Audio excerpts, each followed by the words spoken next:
Hello YouTube and welcome to I Was a Teenage Exocolonist. This was a game that was on sale and I feel like this is something that I really want to play. I understand that a lot of my viewers don't enjoy visual novel stuff, but I'm gonna throw this out there and say this is a visual novel and a card game. It's an interesting indie game. It has a lot of different endings, a lot of different ways to play this game. And just that fact alone makes me want to try it out. So let's jump right in and see what this game is about. It won a lot of awards. So many awards. So let's just go ahead and see what's going on.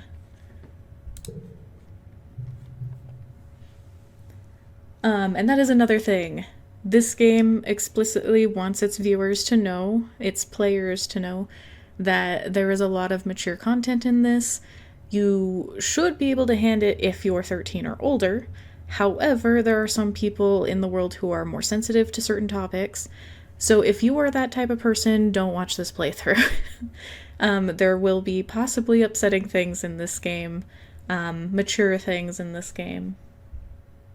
In fact, if you're under 18 and you're watching this channel, what are you doing here? Get out!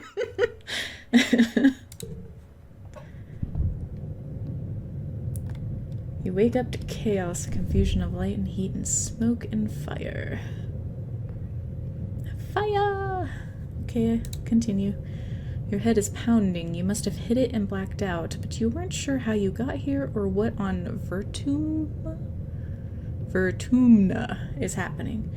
There's something important you need to remember. Your stomach lurches as the floor crumbles beneath your feet, then collapses. Your body aches and your eyes burn from the smoke. A figure appears through the flames. It's your friend.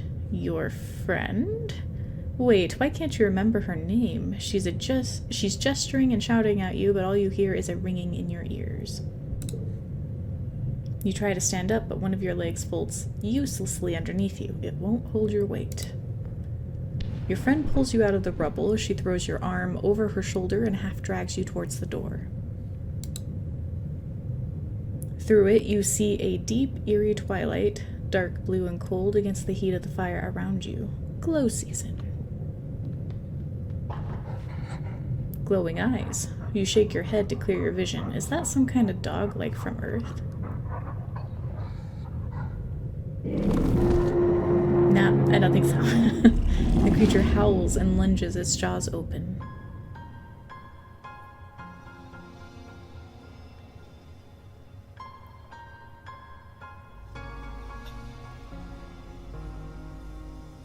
So far, the animations for things is really good. I'm really liking the UI too.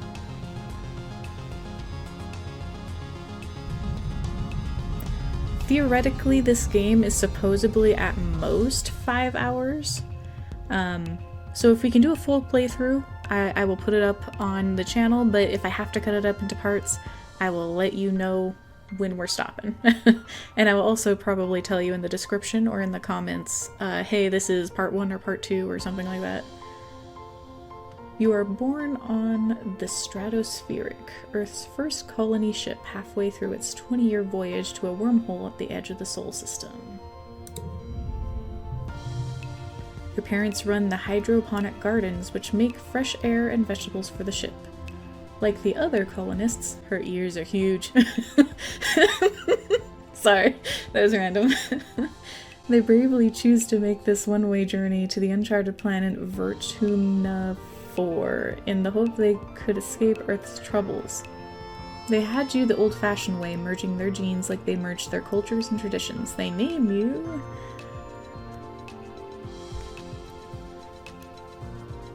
Huh.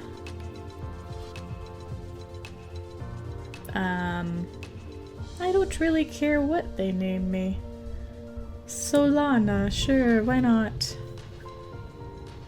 You're a bright-eyed child with an active imagination, sometimes too active, your mom says. Use the sliders on the left to choose. I don't mind being a she in what my gender or my sex is. You have vivid dreams of things you've never experienced.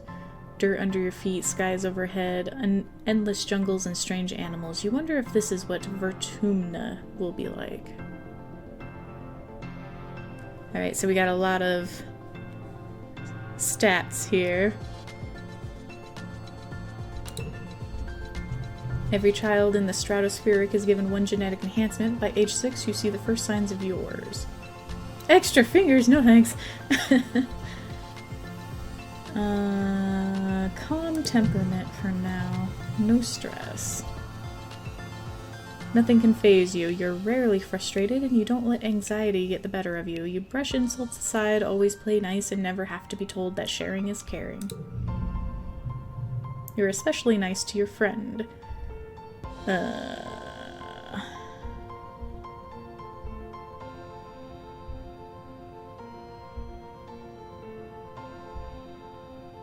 Anemone? Let's do anemone! Anemone is the most enthusiastic person you know. Your favorite memory is the memory she taught you how to play zero-G sports ball after class. She never means to get you into trouble, but somehow you always seem to find it together. Let's see what the others are real fast, though. Cal is a sweetheart, always ready to lend a hand or play a game. He and Tammy are just as inseparable, so it's almost like you two best friends. It's almost like you have two best friends instead of just one. Cal teaches you how to take care of all the classroom plants. Your parents are very proud of both of you. So Tammy is also with him. Tammy is the kindest person you know. She idolizes Antecedent and is always following her around, helping her with the babies or learning how to cook. Sorry. She has the best snacks at class recess and always shares, especially with you and Cal. She and Cal are just as close, so it's kind of like having two best friends. Aww, she's cute. Tangent sits right up front by the holo projector and always has her hand in the air. She and her twin brother Diz drifted apart when she started genome treatment to make her body conform to her gender. Today, Tang is the girl you always knew she was, but her... maybe it's supposed to be Tan, because it's Tangent. Probably not nice to call her Tang. Tan is the girl you always knew she was, but her relationship with Diz is worse than ever. So she's a problem child, apparently. Unlike his studious twin sister, Tangent, Diz sits at the back of the classroom and doodles on his hollow palm. You bond while cracking jokes about the weird diagrams in your textbooks. His quiet nature and his morbid curiosity make him somewhat of a loner, but at least he has a friend in you. And Mars is the last one. Mars is a natural leader. Whenever you're all playing together, Mars is the one who comes up with all the ideas. She can be a little bossy, but that's part of her charm. She always organizes fun stuff for the kids after class. You're both founding members of the Secret Fun Times Club. Well, now it's between Anemone because of her name and Mars because of her personality. We're gonna go with Anemone, though. We like Anemone. You're 10 years old when the ship finally reaches the wormhole. Professor Hal says it's like a doorway to other star systems with the planet Vertumna 4 on the other side. You run emergency drills for months to prepare. When the day finally comes, it starts with a rumble, then things start to slide off the tables. You hurry to gather near the escape pods just in case. The emergency area is crowded with families. It's going to be fine, Solana, your dad soothes. We'll be through the wormhole and down on the planet before you know it, just like we've practiced. Your mom gives him a sharp, worried look. Sorry. Red emergency lights switch on as a siren begins to sound somewhere distant in the ship. You try to breathe slowly like you were taught, but you're very scared. You look out a porthole, the stars are gone. When you're frightened, you... get in touch. Find a distraction. Need organizing 5 or greater. Put on a brave face because we're supposed to be kinda unfazed by stuff. Sometimes you pretend to be confident so the people around you will be less scared. You look over at your classmate, Tan, and realize she's doing the same thing. She gives you a hard smile. You return it and keep focusing on your breathing. Tough face. You wait. The shaking builds. When everything starts to get very weird, the hallway stretches, and you're stretching too. Your arm's impossibly long. Your head feels like it's slowly filling up like a balloon and contracting down to the size of an atom at the same time. Is this the wormhole? You hear the distant, ominous squeal of metal giving away as the ship shudders and lurches in slow motion. The weirdest part is a sense of déjà vu. You're sure this has happened to you before, and you know somehow that everything is going to be okay. The shuddering reaches a crescendo. You hear an impossibly loud crunch and feel weightless for a few seconds before gravity slams you back against the wall head first. You black out. As you slip unconscious, you feel yourself twisted out of time. It's today, yesterday, and tomorrow all at once. And more than just one tomorrow, lots of them. Different tomorrows. You find yourself in a place that you know from your dreams. Tilled fields, dramatic ridges, and a stranger, but also not a stranger, grinning as she grabs your hand. Hurry up, she says. I'm not going to let you miss this. Distantly, you can feel the ship's shaking has stopped and hear your parents' worried voices. Feeling safe, you slip further into the warm embrace of the stars. You drift. Gradually, your consciousness reforms. You wake up in the med bay. The med bed under you plays a soft tone, and an automated voice speaks. 2 weeks have elapsed. The patient's cranial injury has completed healing. They may now be safely discharged. As the fog lifts from your head, you realize something seems different from this room. It's so bright. You try to focus on the window. Something is definitely different. I can't see anything from the window, so... Trees! We're gonna pretend there's trees. Instead of the familiar blackness of space, bright light from the twin blue and yellow sun is streaming through the windows. You peer out and see fields, glass-walled domes, and walls ringed by giant mushroom-like trees.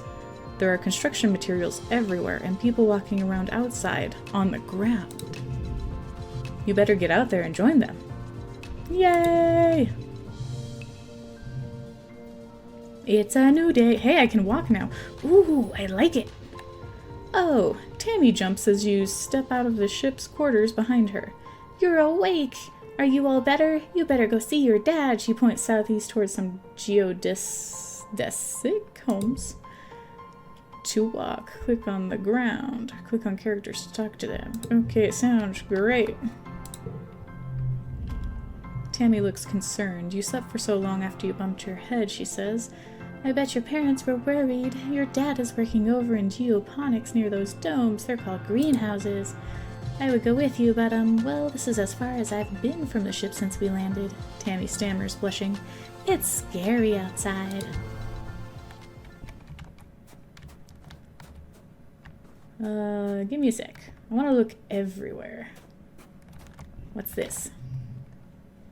Welcome, Solana. Month 1 of Quiet. Age 10. You're 10 years old and just the chillest, most easygoing person. You have an innate understanding of others and you're a tough kid. She, her. I'm closest to an enemy.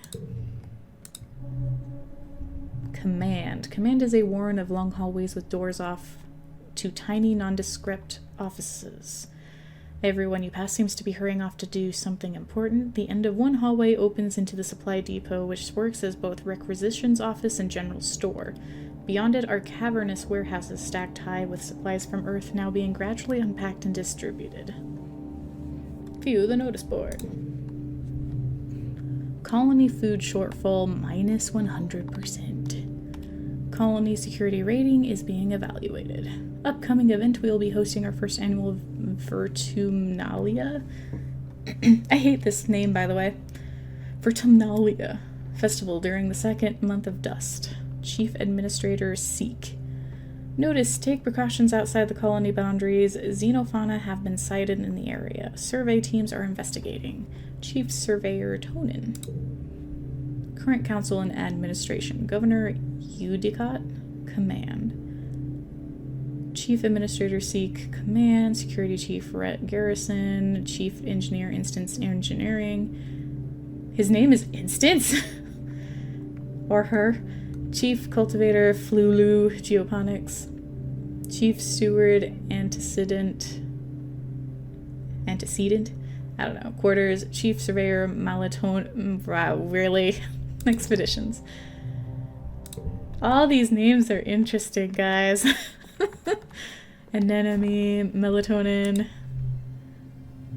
Living quarters. The ship's quarters are where everyone sleeps, eats, and hangs out. The private bedrooms are small. You share one with your parents, so colonists spend most of their time in the big common area. There's a lounge and cafeteria and a creche where all the little kids and babies are raised communally. Interesting. What about you? What's this? Engineering. A low throbbing noise comes from the engine room, which provides power for the colony. Other corridors lead off to the teaching labs and med bay. You know the route to your classroom well, but the rest of this wing is off limits to children. Congruence, the ship's onboard AI, beams down at you from a nearby holoscreen. Don't forget to study hard, Solana. What's this? The garrison. A small team led by Security Chief Rhett was enough to keep the peace on the stratospheric. To stay busy, they also ran the exercise gym and sports ball courts. Here on Vertumna, the garrison has expanded. They're building a huge wall around the colony and have an outdoor firing range and a big covered dojo, and best of all, a regulation-sized sports ball court. Okay. We're looking pretty small here. I know I'm supposed to talk to you, Dad, but I also kind of want to check out this house here. Geoponics. Okay, so this is where my parents work. The greenhouses have different biomes inside, growing plants from Earth that might belong in a desert, jungle, or temperate forest. Some are so delicate you have to spray off any germs in an airlock before you can enter. The seasonal garden outside is dotted with blue nobodies, little flowers with what look like wriggling creatures stuck inside each one. A sign explains it's a decoy meant to attract some kind of flying predator to come pollinate the flower. Interesting. Solana! Your dad gives you a big warm hug. I'm so happy you're finally awake. Dr. Instance thought it'd be best to keep you asleep while your noggin healed. Your mother and I thought you might sleep away the whole year, my snoozy little gooseberry. He checks your head and looks relieved. He was clearly very worried about you, but covers it with jokes and smiles. You're so embarrassing. Welcome to Vertumna, he says. I still can't say that name easy. Gesturing around you. You've never seen the stratospheric from the outside except in pictures. The ship has been separated in two parts and taken off to form other buildings and a big wall around the colony. The alien jungle creeps right up to the wall, only the geodesic greenhouses pass outside it, dotting their way up the hill. How did you do this? You've been asleep for weeks, my dear Abergene. Boy, it said 2 weeks, and these geodesic greenhouses practically put themselves up. But some of this is only a quick temporary solution, he admits. We'll keep growing and improving things. One day our little colony will be as big as a whole city. Oh, before I forget, he pulls a package out from a satchel and hands it to you. You blink and stare at it blankly. Don't you know what today is, he asks. You honestly don't. You remind him that you've been asleep in medbay. Does it really need saying? Happy birthday, he shouts. It's my birthday. Wrapping you in a warm hug. Your birthday already? You feel a dizzying sense of deja vu. You stare hard at the wrapped package. You know exactly what is in there. You remember it. No, you dreamed about this package some years ago on the ship. Inside will be a small medallion in the shape of a sun that your dad made by hand. I know what's in it. You describe the medallion, and your dad tisks as he hands you the package. Aw, who ruined a surprise? Was it Seek? I bet it was Seek. They hate fun. He grins and adds, don't tell them I said that. +1 to challenges.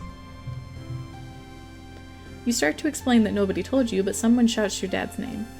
Listen, I'm sorry, Solana, he says, but I have to get back to work. There was an accident when we landed, and he stops. Don't worry, we're going to fix it, your mother and I. Professor Howell is expecting you in classes if you're feeling up to it. Your dad pointing west to the engineering wing and the rear end of the bisected ship. Then he points to the large doors you came out of earlier. Or you can relax in our quarters until you're feeling better. We'll talk later tonight, he says, then kisses the top of your head and ruffles your hair. Have a wonderful birthday, Solana. I love you. Unlock study humanities and engineering. Give him a thumbs up. I love you too, Dad. To enter building, click on the door or the flagship beside it, or close. We already did that. Then choose an activity for the month to gain skills and advance time. There are 13 months a year, 10 years to the end of the game. Ooh. You'll only have time to focus on a few things. What are we going to focus on? Oh, hey, an enemy! Hiya, Solana! An enemy seems really at home here. She's rolling a sports ball around her foot, making patterns in the weird blue snow. This stuff is different from snow on Earth, she tells you, 'cause it isn't cold, but it's still neat and you can make stuff out of it. Your foggy head clears a little. An enemy is simple, physical, real. You always feel grounded near her. Why aren't you in school? She smacks her forehead. School! I wondered where everyone was. I guess I'm gonna be late for humanities class. She doesn't look very worried.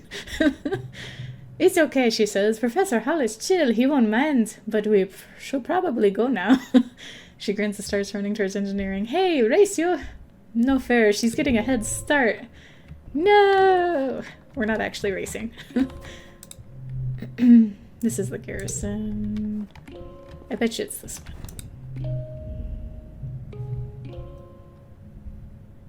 I guess we're gonna do, creativity, persuasion, friendship, stress.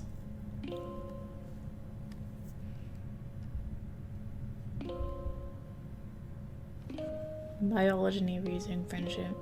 I think we should do sciences. As much as I like humanities, we should really do sciences. Good afternoon, my Burgian biologists and upcoming chemists. Professor Howell welcomes you back to your old classroom. They make it sound like that I've been in class before. This afternoon we'll be learning what I like to call the wet sciences. He gestures to his hollow projected lesson plan. Biology, chemistry, medicine, ecology, and geology. How many more ologies will we add to the list? I don't know. At least it's not sociology. You'll learn a little bit of everything with opportunities for further study in your favorite field. If you're looking for something a little drier, try registering for engineering classes. For today's lesson, Professor Howell tells you, we'll start with a fun group project. You'll be studying the mush tree, a prominent natural resource native to Vertumna. In the ideal conditions, it can grow at a speed of over 1 meter a day like bamboo, and have a diameter of up to 30 centimeters. Maybe bamboo can't grow that fast, I don't remember. He stands on his tiptoes and gestures to illustrate. Your team will experiment to find those ideal conditions. You're teamed up with Tan, I can't remember what we said. Tan, and Cal, and are given a mush tree spore and a bucket to grow it in. The rest is up to you. Tan looks up surveyor's notes on the HoloNet. Mush trees, she reads, are most abundant south of the colony in the stormy, moist regions of subaqueous swamp. What if we use water instead of soil, Cal suggests, like they do with the hydroponics? Tan nods. If they like wet weather, that might work. Solana, do you have any suggestions? Oh, I'm so bad at this. Sing to it daily. All of the above. I'm sure most of it seems good. I'm gonna do this though. You fill the bucket with water and add spark snow crystals. These are sometimes left over at the end of quiet season. They're mildly acidic, which means they should lower the pH of the water. Every day you rush into the classroom to check on its progress. At first there's nothing, but by midweek your little mush tree shoot sprouts up and starts its journey. In the end, yours is in the middle of the pack. Seeing as mush trees don't usually grow where there is a spark snow, you're able to conclude that they probably don't like acid. When you work or go to class, you'll play a quick card challenge as the month passes. Move cards to fill the 5 pans. aids, and make the best hand you can. Yes, order matters. Aww.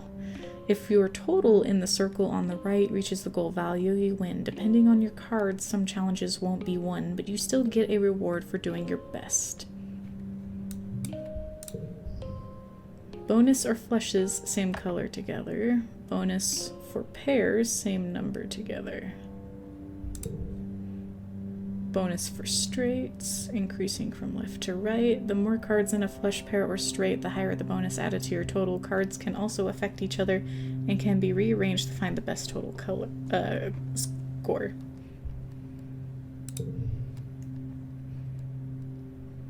We gotta get to 9 somehow.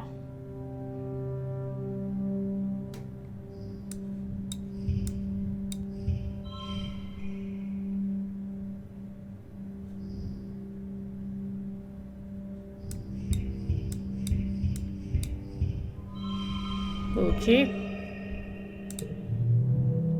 You worked well this month, +1 biology.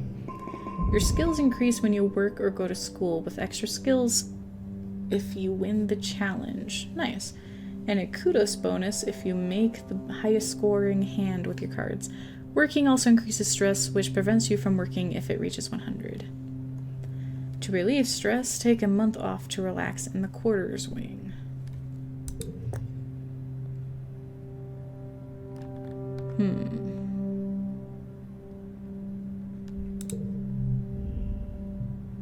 Where is my stress? Is this my stress? Oh, 63 of 100. Oh man. And is this the kudos, reputation-based currency? Memories, character traits, friends. Rebellion. Relationship with adults and colony government. Interesting. Your parents have been working from first dawn to well after dinner every day. You know growing food is an important job, and it's vital to keep crops in the ground right away, but there seems to be something more than that. It's such a change from growing up on the stratospheric when you saw them all the time.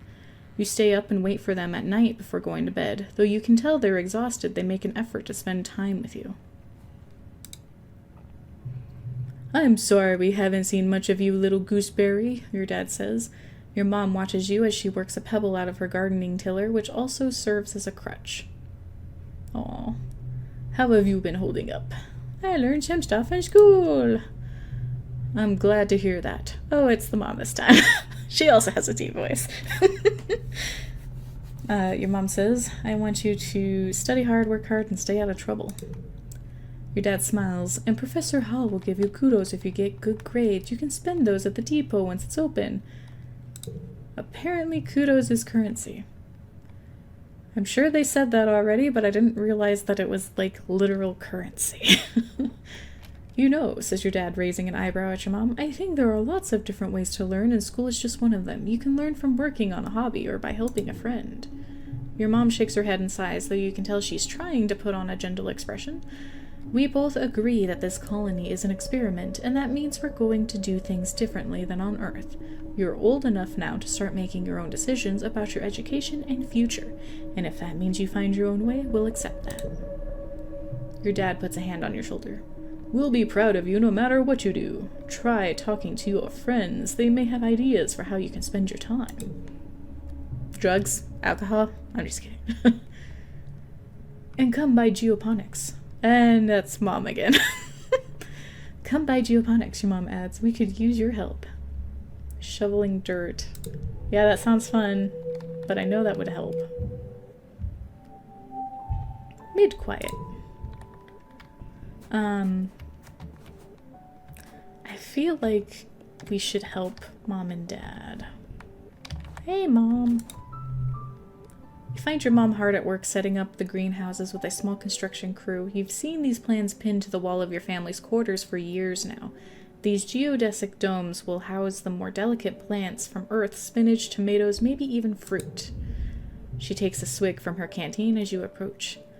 Looking for something to do, she asks. Remember, Solana, you're responsible for your own schedule now that we've landed. You can decide how to spend your time, so long as it's productive. She points towards the engineering wing in the back half of the stratospheric severed frame. Professor Hal's still expecting you in class, but a well-rounded education includes practical application. You're old enough to help with the work around here.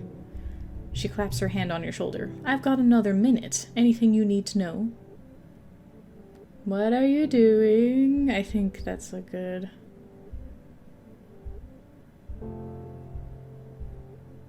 Interesting. Maybe this will explain all the things that I want to know. What are you doing in geoponics? She looks down and nudges at a sprout growing between her feet. It's green, the color of earth plants. We're doing our best, she says, but it hasn't been easy. I just hope the potatoes and corn can handle the weather here, she says, glancing up at the sky. I hear it rains like hell in the wet season. She takes a long look at you, up and down. You're growing fast, Solana, but you're still too young for real farming. Instead, well, there's a lot of soil that needs to be hauled. It is helpful. Seeing your disappointment, she nudges you on the shoulder. Don't pout. It'll help build those muscles. You'll need them now that we're out in the real world doing real work. Out here, we have to rely on our physical strength. She flexes her biceps. Your mom is really strong. What about engineering? What's happening? Hal's teaching classes on life science, engineering, and humanities. If you pass all your tests, maybe he'll let you work there in a few years. Your father thinks you're old enough that school is optional. I don't agree, but I'll be honest with you, she says, gesturing to the fields. We do need every pair of hands we can get. If you want to work with me here in geoponics, I'd suggest studying life science. If you don't have a good grasp of biology and ecology, I'm going to stick you on shovel duty. What about quarters? If you need a break, she advises you can visit the lounge and see your friends, but she warns, I don't want to see you lounging around all the time. You need to work hard. What about the garrison? Security Chief Rhett is organizing a sports ball team. You used to play, didn't you, back on the ship? It'll be different here with the planet's gravity. Of all the adults in the colony, Rhett and your mom are the most like soldiers you'd see on a holovid. For a moment, you think your mom's going to suggest something else, then she shakes her head. You're too young for defense training, so don't worry about that yet. Just enjoy yourself and stay out of trouble. What's going on in command? I think Seek said they need someone to deliver supplies from the depot. They're also setting up a shop there if you've got some kudos to spend. And of course, that's where Governor Udicott works. But you shouldn't bother her. She's a busy woman and she doesn't have your mother's patience with kids. You try not to giggle. Your mom isn't usually known for her patience. Expeditions? Oh, you're too young to leave the colony. It's dangerous. She shakes her head. Your father would be worried. There's so much we still don't know about the world out there. Let the adults find out, then maybe you can join them in a few years when you're older. She gives you a stern look. She isn't going to budge on this one. For now, stay inside 12 hours. Okay, fine.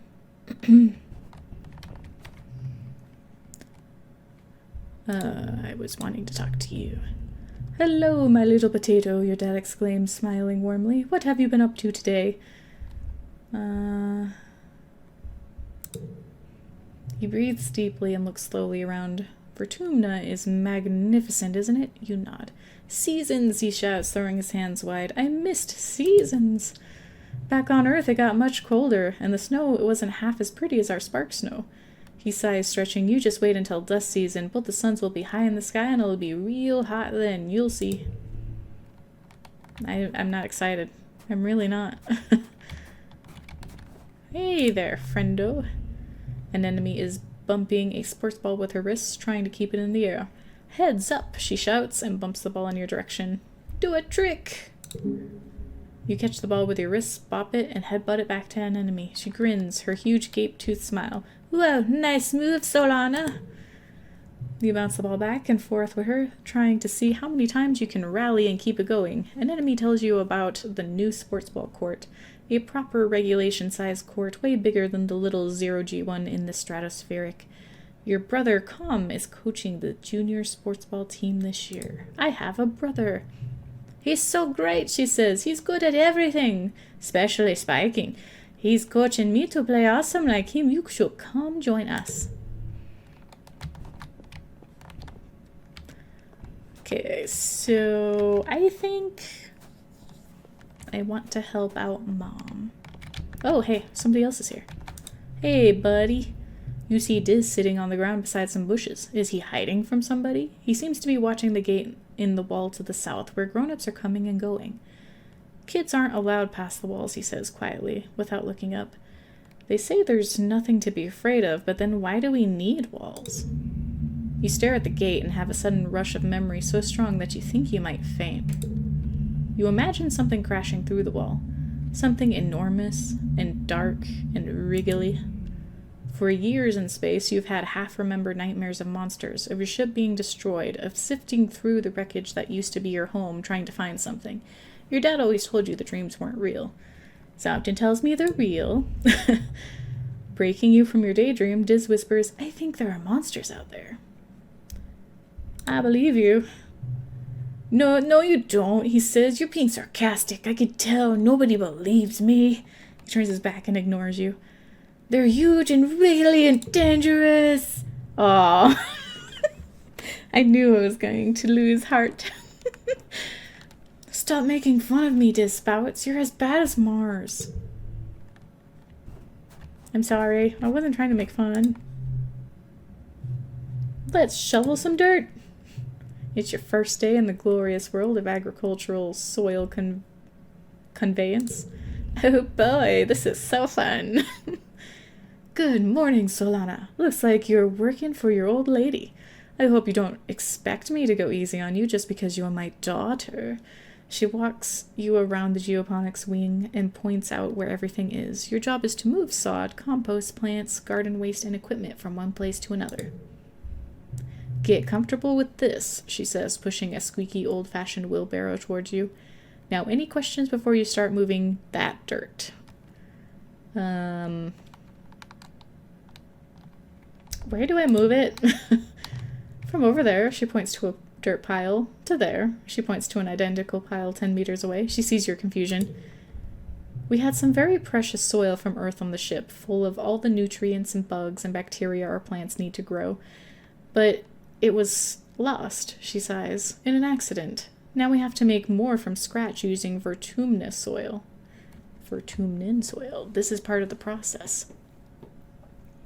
I have a very sad suspicion that we're not going to be able to grow anything with this soil.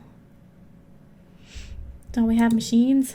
The construction crew has already claimed all the hover lifts, she says, shrugging, but they'll break down in a few years anyway, and we don't have the materials to fix them. She grips your forearm. We're planet-side now. Use your muscles. Nature's hydraulic pistons. Why not use hydroponics?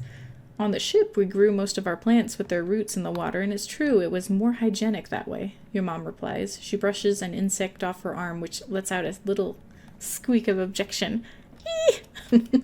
But hydroponic systems use too much energy. Here we have to grow as much as we can the old-fashioned way. Pretty sure with hydroponics you also need a lot of nitrogen, and I'm sure they probably don't know if there is easy to get nitrogen here. That's my girl, your mom says, slapping you on the back. You stumble a little. We got stressed. So stressed. Your arms start to ache after the first half hour of work, but you keep going. By the end of the month, you feel utterly drained and exhausted. And good somehow. You can feel your muscles growing already. Shoveling dirt.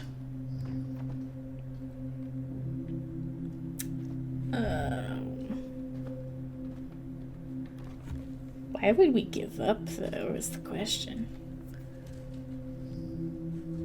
No collectibles, show high tutorial.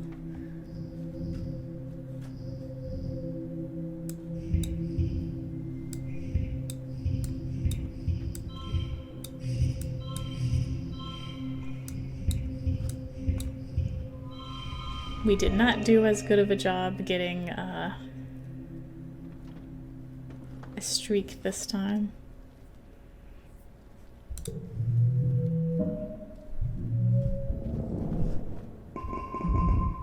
Okay, we're really stressed out. We should probably just relax. Oh, we did get a +1 with Cal. Interesting. This week you had a few more bouts of deja vu, remembering that somebody is about to say or do just before they do it.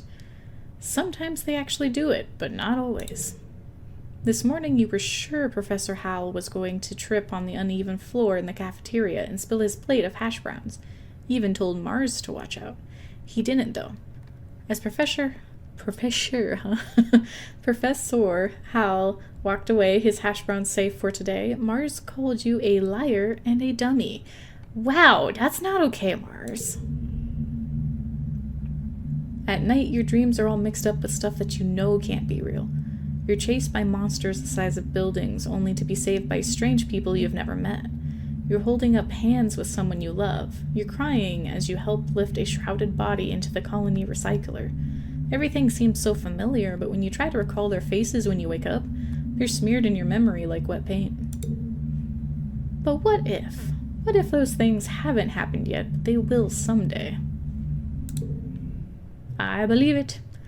Anytime you try to tell someone, they think you're playing a trick, or that you're sick and need to go to the med bay.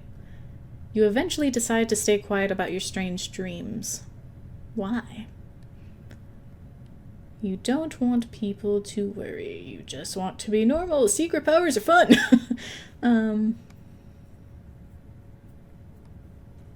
Guess I just want to be normal. I want to fit in. You hope that if you don't think about it, it'll go away. You just want to be a regular kid like everyone else.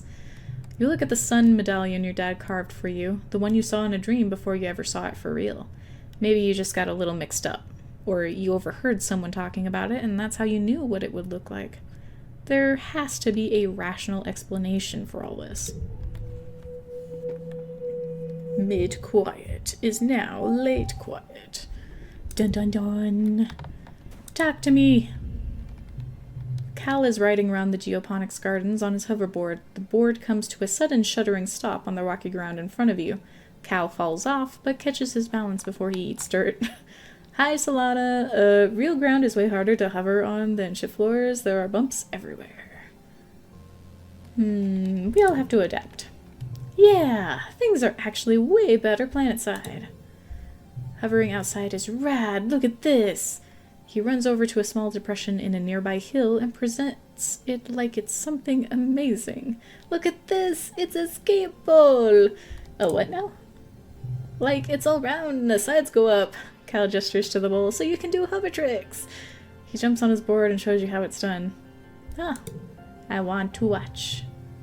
Oh, -5 stress. I needed that. You spend a lazy hour watching Cal ride around the bowl, trying to do tricks and sometimes even landing them.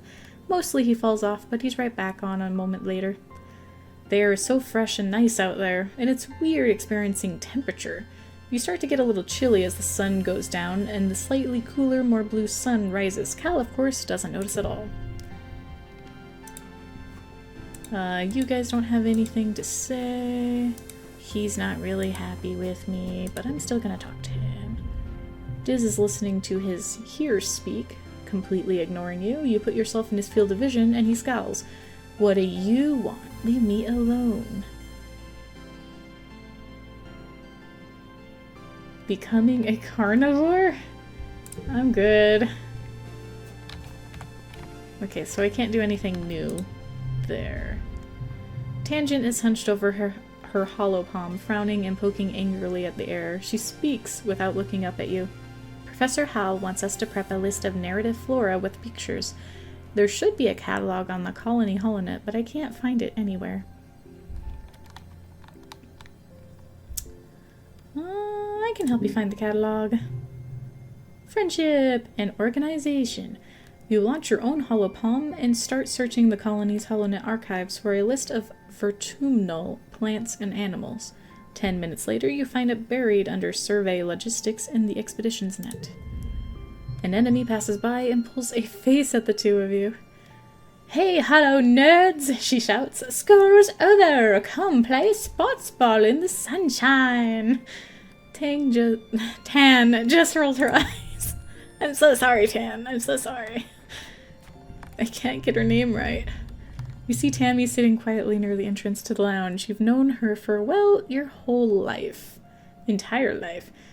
Back on the ship, you used to tease her? No, used to play with her, probably. Tammy had the best doll collection. After her mom died, her dad used all his nano printer creds to print her a different doll every month for a whole year. Her ears perk up when she sees you.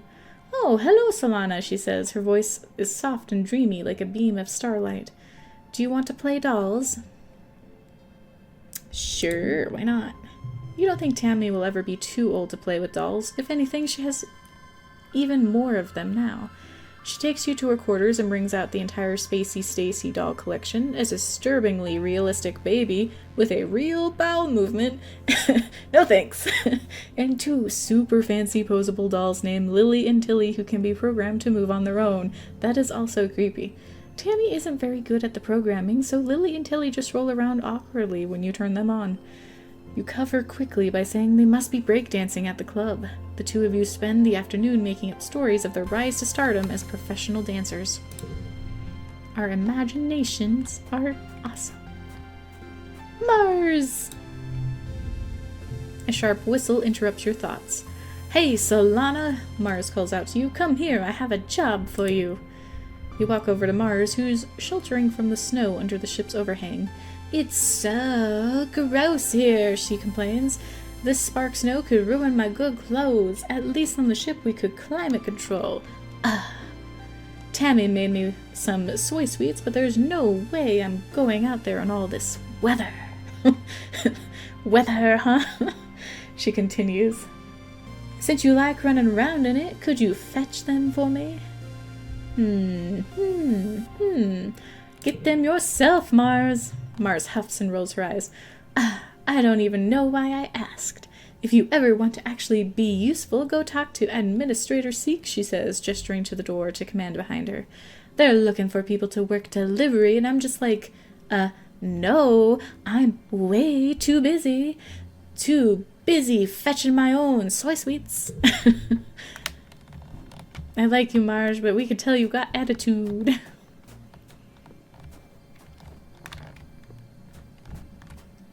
Oh, hey.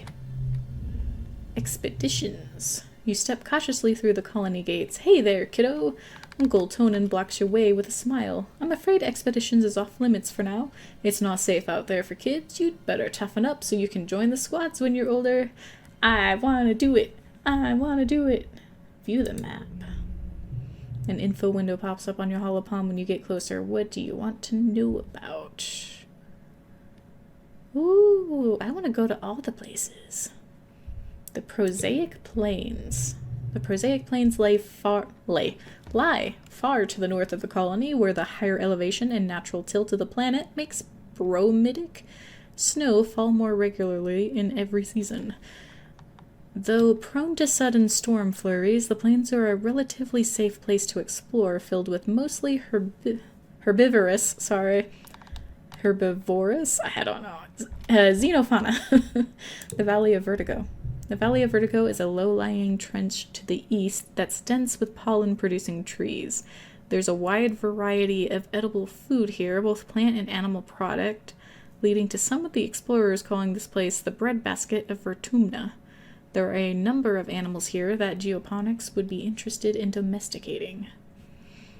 I think we should check this place out first when we do expeditions. The Western Westing Ridge. This tongue-twisting region is the broken spine of the planet, home to both dizzying heights and abyssal lows. It's always hot and arid here, no matter the season. Traversing these steeped chasms, or just steep, is dangerous and only to be done by those with sufficient glider training. Gliding! However, there are some interesting ruins here to explore. That sounds like endgame content. The subaqueous swamp. To the south is a vast boggy wilderness, home to dangerous animals and hazardous weather conditions. Exploration in this area is only to be done with extreme caution. Okay, that is late game content.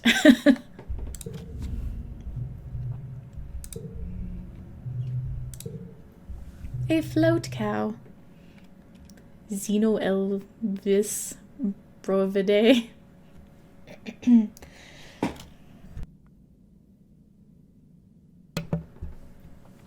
Sorry, I had to cough. These cumbersome-looking creatures are actually lighter than air due to large helium sacs on dorsal and ventral sides. Careful balancing of helium and urine allows them to control their elevation. They produce a salty, high-protein, milky substance for feeding their young that is also nutritious for humans. Hopeye. Xenophilus monopodus, a communal creature with 2 disparate sets of eyes and 1 strong foot used for both locomotion and defense. Though harmless, these small warriors can be fierce in groups. Huh.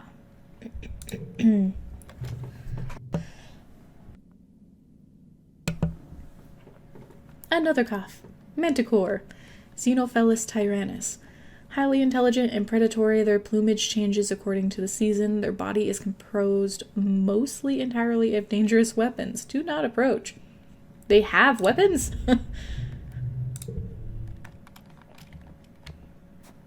Let's hope we never see one of those. We should really relax. Relax in the lounge, please. It's nice to take some time off to chill after all the stress of school and work, not to mention the mental toll of just living in this unpredictable planet. Looks like you're not the only one who needs some downtime. Some of the other kids are also relaxing in the lounge.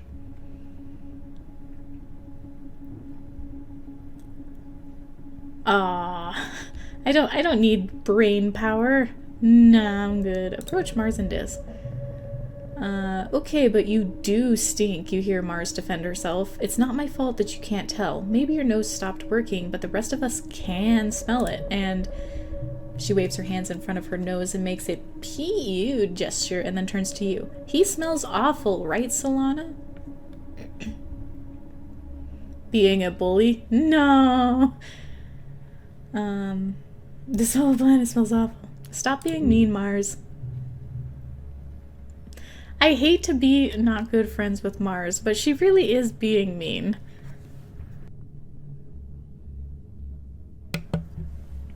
That was another cough. Sorry. +2 with Diz. Yay! We repaired our friendship with Diz. You stand toe-to-toe with Mars. She glares at you, then at Diz.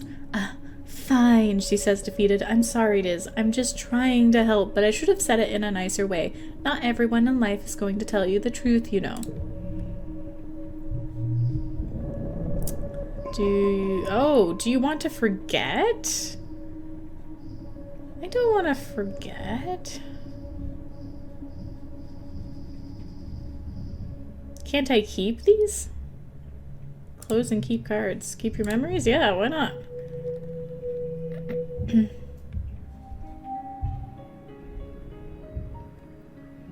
Pollen season.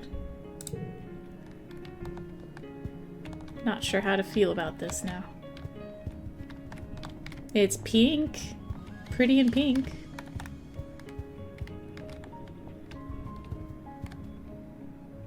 Oh, do we not have new stuff to talk with people? Cal is crouched beside a big puddle staring into its reflection. It's just so amazing, don't you think? On the Strato, we could only have very short showers, and we had to reuse the same water over and over, he continues, but here, water just falls out of the sky, then lies in puddles. Lakes, even. It's a whole thing. I don't have anything to interact with these guys. Oh, I can do this, though. Sharing is caring. Tammy's dad is the head of expeditions, which means he's out surveying the jungle every day. This morning you see her crying in the doorway as he leaves. I don't like when he goes out there, she sniffs after he has gone. But he is so brave, and so are you. That's why I like you, Solana. Perform a random act of kindness. You start simple. You give Tammy an enormous hug, sharing the love. Tammy gets a lot of hugs, but you make sure this one feels special. She hugs you back, wriggling back and forth happily. She's surprisingly strong. +1 to social cards. Sure. Thanks, Solana. Oh, before you go, she adds, and produces a box with a slice of cake in it from the folds of her skirt. Do you want this cake? They're so fun to make, but I need someone to help me eat them. I'll make you another on your birthday if you like, and we could trade hugs for cakes again. Nice. Okay, so I've learned, talk to everyone, even if they don't give you something. Have all these kudos and know where to spend them yet.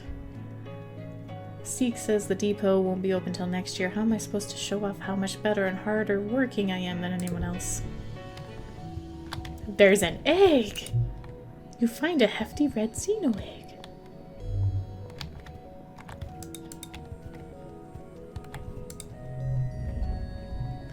Tangent sniffs the air. It stinks out here. Not just one stink either. Every day it's a new stink. Today it smells like the time the waste reclamation unit broke down. Yuck.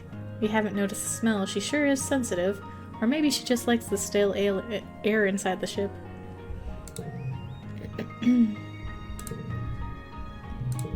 We'll come back if we don't have anything to give. This is listening to us here speak. What do you want? Does this interest you? +1 to a card, change suit. I want to give you a cake, my friend. Aww. Lost collectible cake too. Learn Diz dislikes cakes. Who the fuck dislikes cakes? What is wrong with you, Diz? He looks at the cake with barely contained disgust. You made this? What a waste.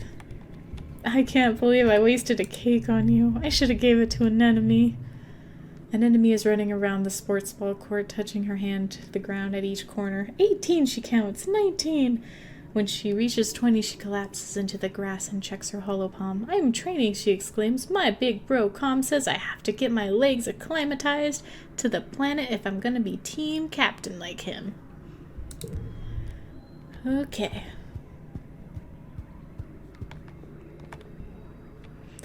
Do you think she's got more cake? I doubt it. Aw, no. I'm sad now. Okay, let's talk to Dad. Oh, I can't help him with the animals. Your dad brightens when he sees you. Why, if it isn't my favorite gooseberry. Your mom is hard at work, breaking ground for the new fields as the colony chief's cultivator. She's been preparing for this year for as long as you can remember. Hey, Solana, she says, leaning hard into her tiller and mopping her brow. You need me for something? If you're not going to class, I can always put you to work.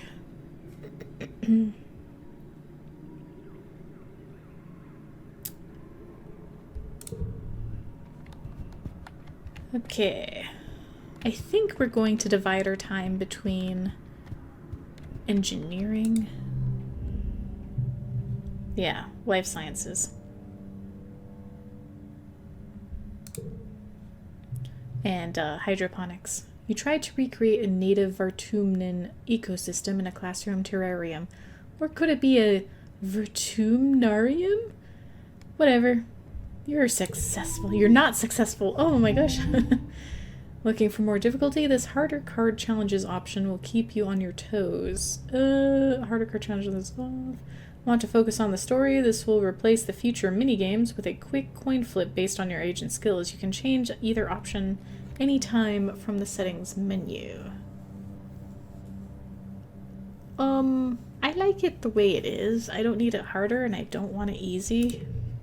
I don't know the point of it, I'll be honest there. But,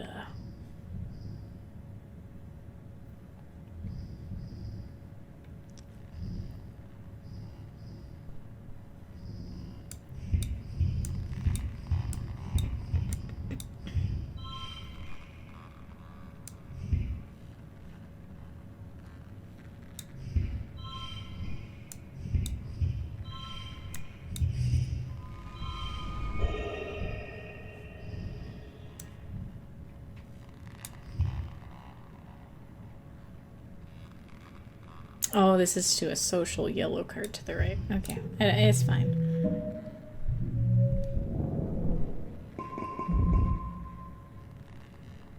Lay done. You wake up from an afternoon nap. You squint into the pink-tinged light slanting through the windows. You must have fallen asleep in the lounge. Tammy's shadow falls across your nest of pillows. Oh, I'm sorry, Solana, she says, giggling. I didn't mean to wake you up. It's just so nice outside with pollen sparkling in the sunlight. I wanted to open the windows. You rub your eyes blearily. Ugh, you are having the weirdest dream. Since you're awake, you should visit the cafeteria. Auntie Seaton is making a new kind of candy, she says. It's made of cotton. Isn't that weird? I have to go tidy the creche first, then I'll meet you there. Save some for me, okay? Tammy skips off towards the creche, humming to herself. Go get that free yummy candy. Aw, she's cool. I like her. She looks so homely. In the cafeteria, Auntie Seaton is cheerfully handing out masses of pink candy, puffy and soft like clouds. Oh, Solana, she says, handing you a wand with some candy spun around the end. Here, try some of this. We used to have it on Earth. You pull off a piece and give it a taste. It's so sweet at first that your mouth puckers. You've never tasted anything so sweet and so real. It's not at all like the soy sweets that the kitchen nanoprinter can make. It melts in your mouth, leaving a gritty residue on your tongue. You wait until everyone is gone, but Tammy never shows up. You look down at the cotton candy in your hands. It's wilted a little from the humidity, but it's kind of like her hair, you think, pale pink and so soft. You keep some to give her later. You're relaxing in your family's quarters after dinner. Your mom had to run off on some kind of council business, so you and your father are playing a holo game together. When you're just about ready to head off to bed, your mom returns. You can tell from the defeated slant of her shoulders that something has gone terribly wrong. Your dad starts to ask her what happened, but she waves him away and approaches you. She sits down and takes your hand, holding it between her two strong dirt-creased ones. Solana, I'm so sorry I have to tell you this, she starts. Her mouth quivers as she swallows, working on her next words. There was an accident this afternoon in the crash. Oh dear. No! No. Why, Tammy? Why, Tammy? I'm not reading it. It didn't happen. Nothing happened. 48 stress. Gain status in morning. You try to understand her words. Tammy is past tense. That's not possible. You suddenly remember the cotton candy you were saving to give Tammy, pink and fluffy just like her hair. You put your hand in your pocket to get it, but what comes out is a sticky, dark red lump of hard goo. You stare at it, your mind blank. What happened?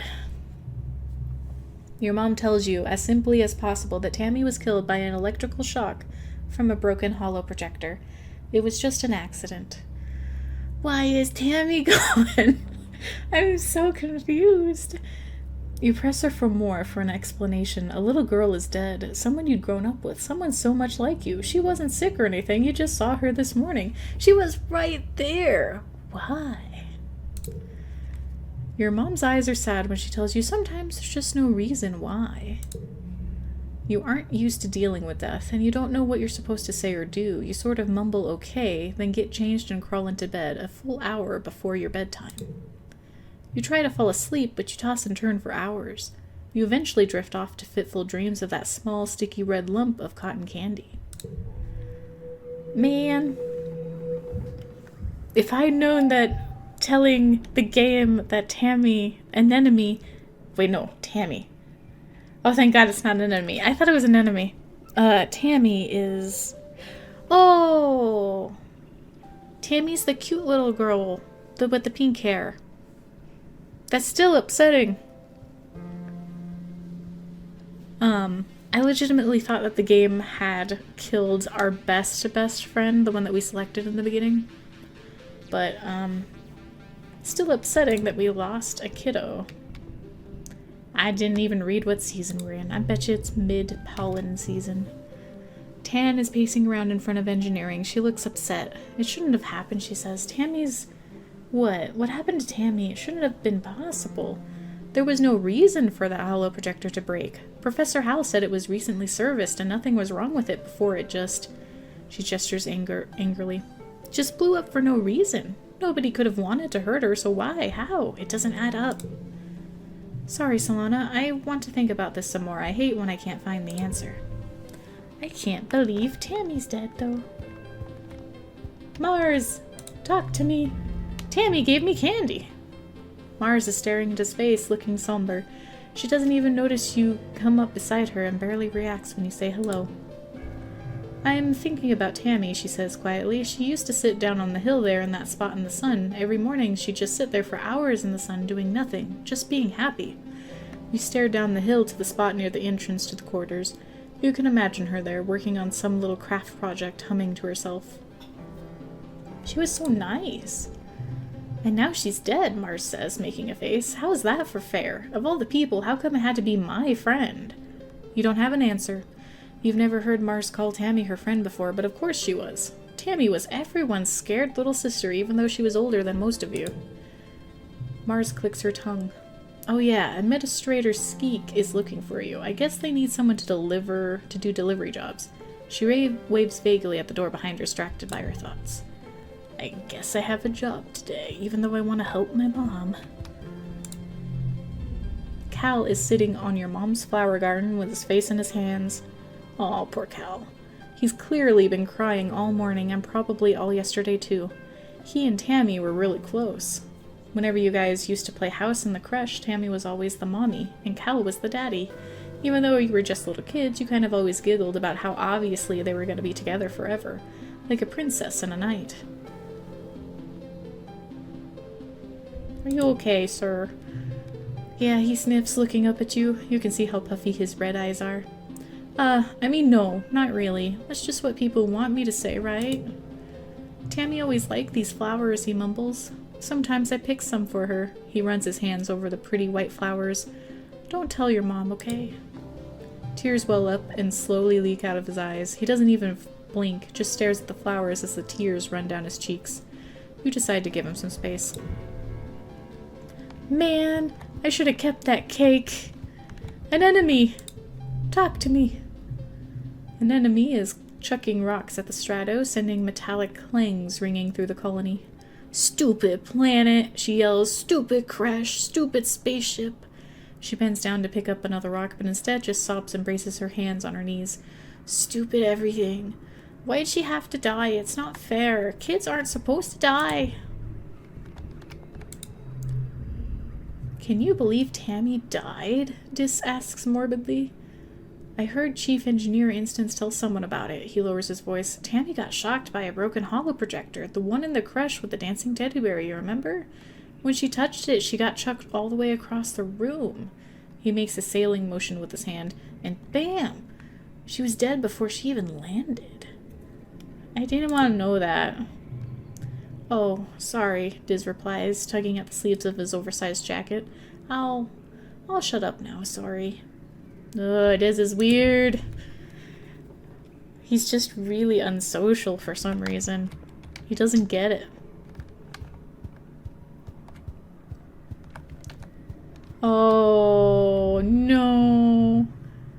You step cautiously through the colony gates. Solana. Uncle Tonin sighs as he blocks your path.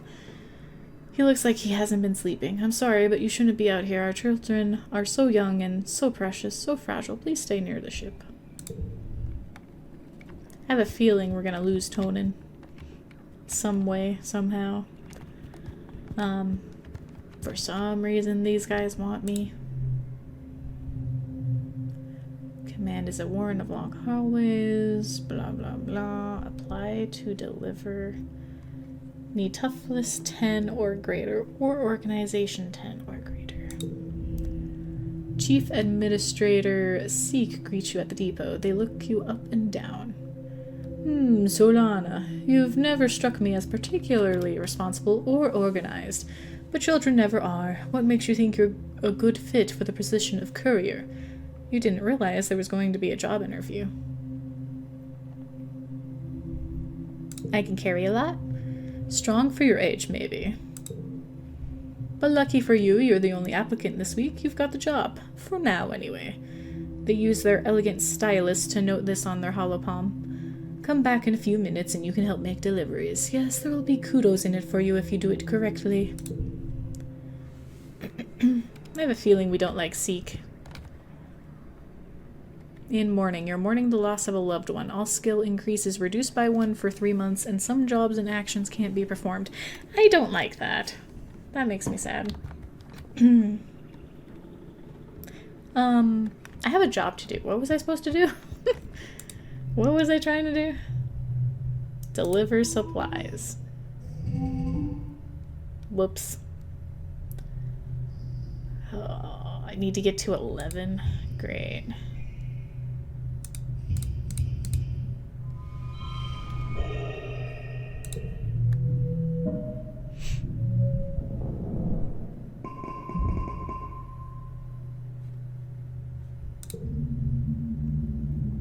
The colony is going to hold a funeral for Tammy. Do you want to attend? If you don't feel up to it, you could just skip it and take the month off instead, or you could get back to work. I feel like it should be worth attending.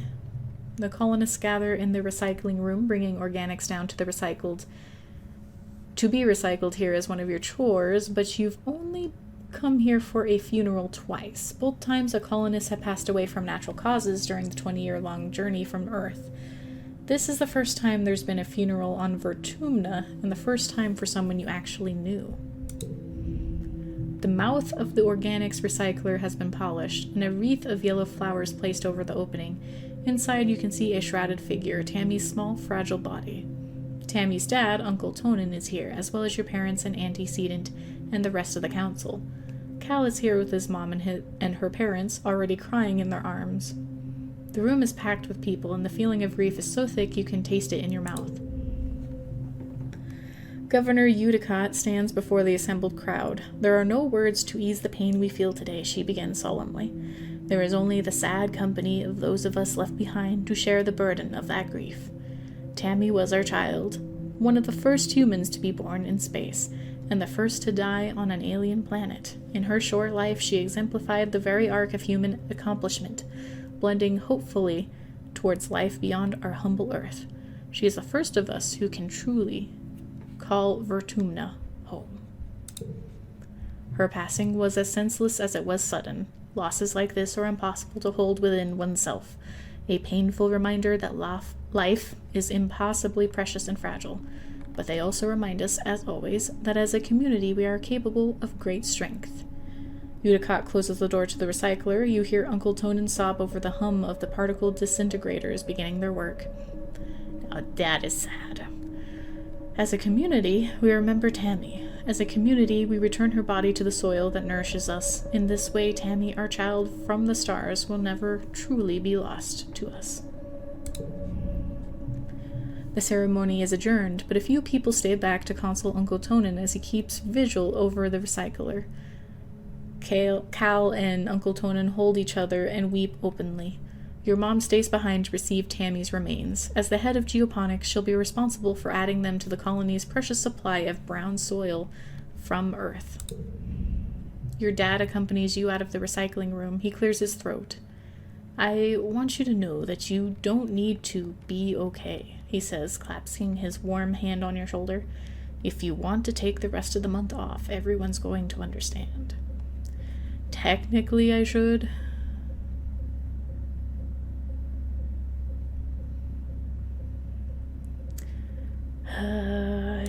It makes sense to take it off, so I will. The prospect of just going back to school like everything is normal is too much to handle. You end up spending the whole month alternating between sleeping, scrolling the HoloNet, and staring into space. It's restful at least, and everyone gives you the time you need to process Tammy's death.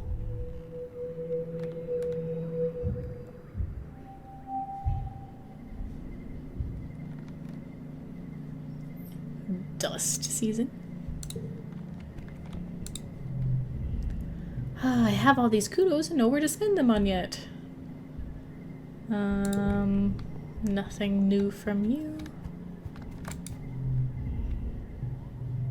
I wonder when it's gonna rain again, he says. The heat doesn't bother me none, but after a while the plants are gonna get all toasty.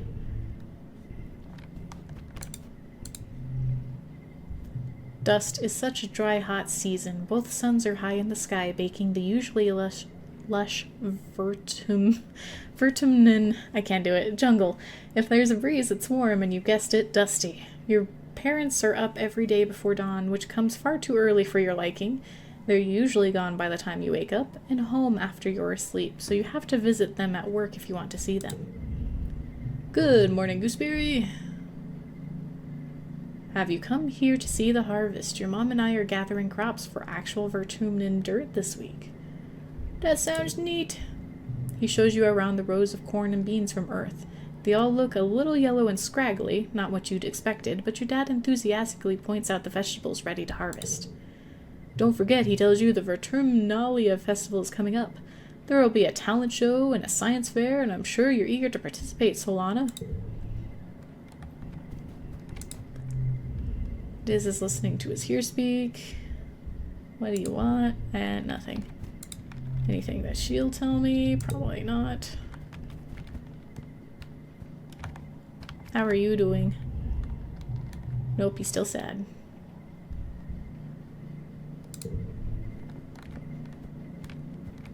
Tan has something new to say, so I guess we'll talk to Tan. Solana, Tangent says, approaching you with purpose, we need to discuss my brother. Dis? Yes, Dis, she says impatiently. I need you to figure out where he's been disappearing ever since we landed. I barely see him anymore. He doesn't even come home at night sometimes, and She trails off and looks at her feet. Well, I'm not on very good terms with my brother of late, but people are becoming worried. You get the feeling Tan is the one who's worried, but she doesn't want to admit it. I'll talk to him. He probably won't tell you, Tan says angrily. Newton's apple, she swears. He won't even talk to me anymore. She sighs. You may have to follow him. I would, but everyone in the lab would know I was gone. No one cares where he goes during the day. I don't really feel like I want to go sneaking around. Hi, Solana, she huffs, catching her breath. She grins. On the ship, adults are always saying, no running an enemy, no running, but outside there's so much room I can run for 5 minutes in one direction, even more after the Brobo plows clear the land for fun.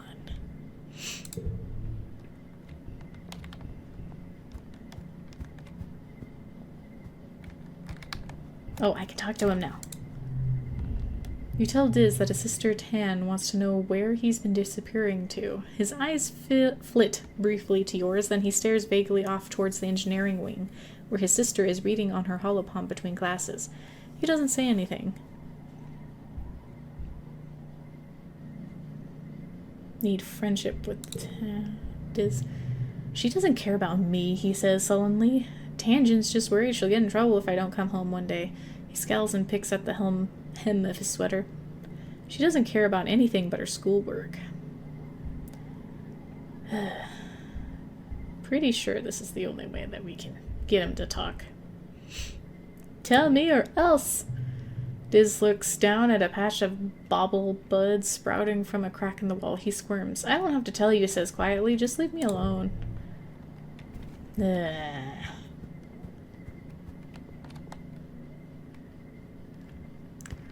I think I want to go help Mom today. Shovel some dirt. Shoveling under the punishing heat of the sun is sweaty work. You try to stay hydrated and take lots of breaks, but every day after work you practically collapse in the showers and have to just wait for your strength to come back.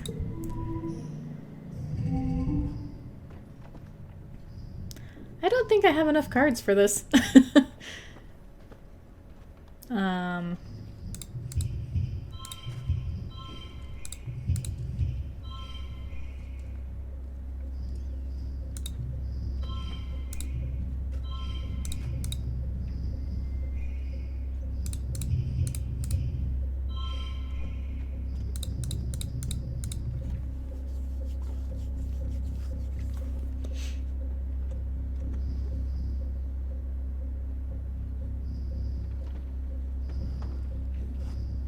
I thought I kept those one things, though.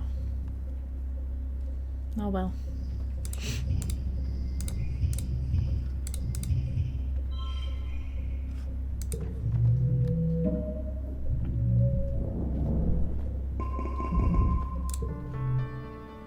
It's time for Vertumnalia.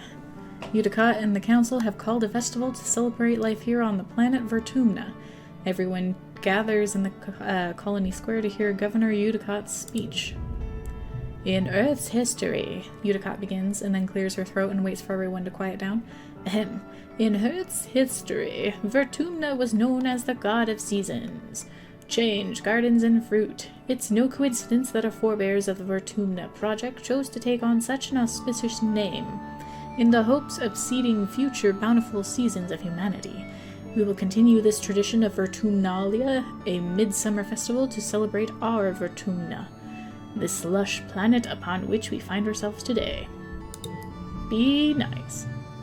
Loyalty! Everyone cheers and applauds. The members of the council all get up on stage, one at a time, to give their own short speeches. Governor Udicott announces each one. Governor Udicott command, blah blah blah. We already read this before. When it's your mother Flu's turn, Flulu's turn, she announces that tonight you'll be eating some of the very first crops grown from Vertumnan soil. Your eyes go to the feast table. Aboard the Stratosphere, it would have been mostly soy-based food from the nanoprinters, spiced up with what precious fruits and vegetables could be grown in the small growing bays. This year, the earth plants look even less robust than usual, but they're supplemented by some Vertumnan plants you've come to appreciate. Juicy potato pods and slabs of edible fungi. Udicott takes the stage after everyone on the council has said their piece. What is a festival without festivities, she says. Professor Hal and Security Chief Rhett have organized a 3-part competition for the kids. Good luck, children. Which one do you want to do? Botch wrestling! Botch wrestling contest. This has been classic competition for years on the ship. Someone has rigged up a hydraulic lifting bot to slowly stretch out, increasing in strength over time. The aim is to see how long you can hold it closed, using any part of your body before it pops open. An enemy and Cal are competing with you. Cal doesn't like that it's a competition, but he does love bot wrestling. Toughness challenge. I don't have toughness anymore. What happened to my toughness? Story challenges have 3 rounds instead of 1. After every round, you'll keep the cards you didn't play and unlock an extra slot to play them in. Losing isn't always a bad thing in story challenges. I don't have...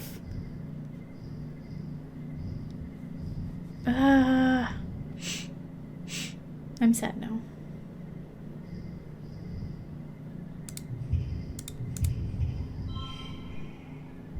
Next round. Goal 30. Yeah, I don't think that's gonna happen.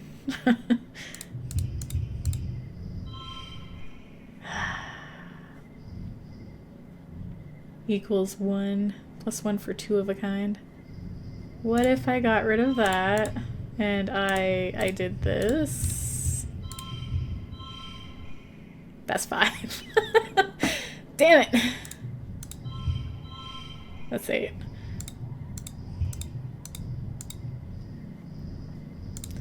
I really think...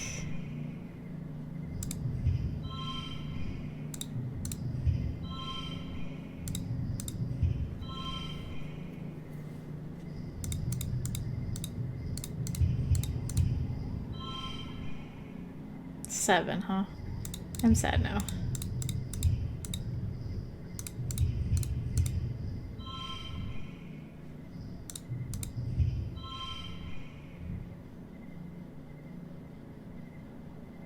What if I got rid of... What if I did this? And I put that in. Right, we did this already. I'm just making things harder on myself.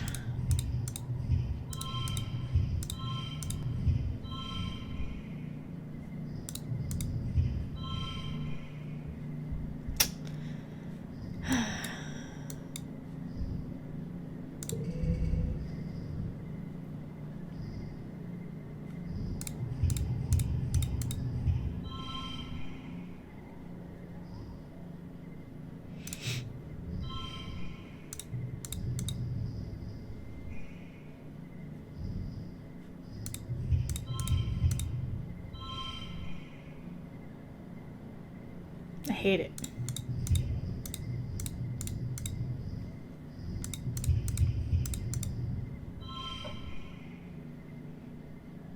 How do I swing this? Can I... That's a no. All of these cards suck.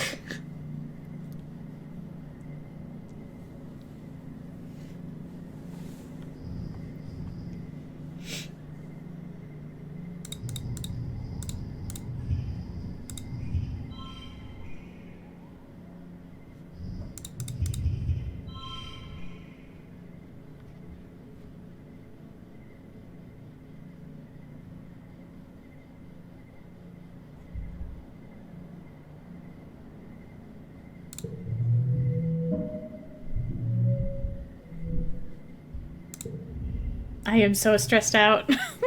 I am so stressed out. I have to win. That's the thing. An enemy's brother Calm is the judge and awards bonus points for the technique as well as for brute strength. You sit on the hydraulic bot and use your weight at first, then switch to a bear hug when it starts to wobble and push you off the ground. Botathon champion, I got a 5. You make it a full 5 minutes of increasing difficulty before it eventually springs from your grasp and scuttles into a corner, freed at last. You just barely edge out an enemy. She offers you her hand, then pulls it back at the last second before running away cackling. How dare an enemy! But my stress went down. After the festivities are over, everyone takes time off for a much-needed break. During the fierce heat of dust, a few days' rest is exactly what you need. You feel refreshed. Mid-dust. Talk to me, Cal. Cal's mom, Tyra, is sitting with Cal against the makeshift fence that surrounds the gardens. Cal looks absolutely shattered, and Tyra rubs his back comfortingly. He sees you and musters up a brave smile that doesn't reach his eyes. Hey, Solana, it's good to see you. Why are you shattered? What happened to you, sir?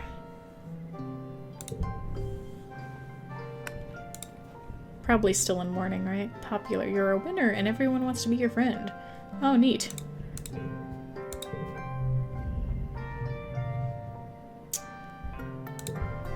Can't get him to talk.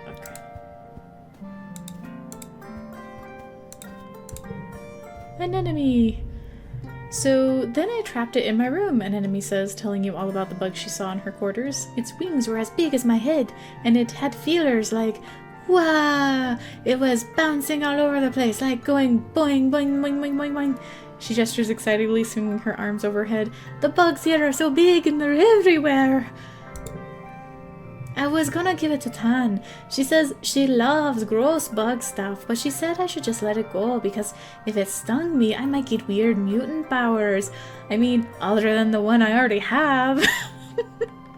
And I want to see if I get more weird mutant powers, so I started jumping around off higher and higher things until I was jumping off the back of the ship, and I got in so much trouble, but it wasn't even that high. She stops in her tracks. Hold on, she says, stooping to rub irritably at her knees for probably the 100th time in the past 5 minutes. I'm gonna die. I busted up my knees and it's so itchy when my scales grow in. Annie, don't pick at it. Chief Steward Antecedent's voice rings across the garrison yard, pleasant but firm, and it instantly transports you back to being in the ship Kresh, tugging in her skirts and calling her Auntie. An enemy jumps and stands up straight, her hands flying to her sides. But, Mum! An enemy whines, digging her fingers into her knees as Antecedent approaches you both. It's so scratch-tastically itchy! I know, lovely, Antecedent soothes her, patting down her riotous red hair, but the more you pick at it, the thicker your scales are going to grow in.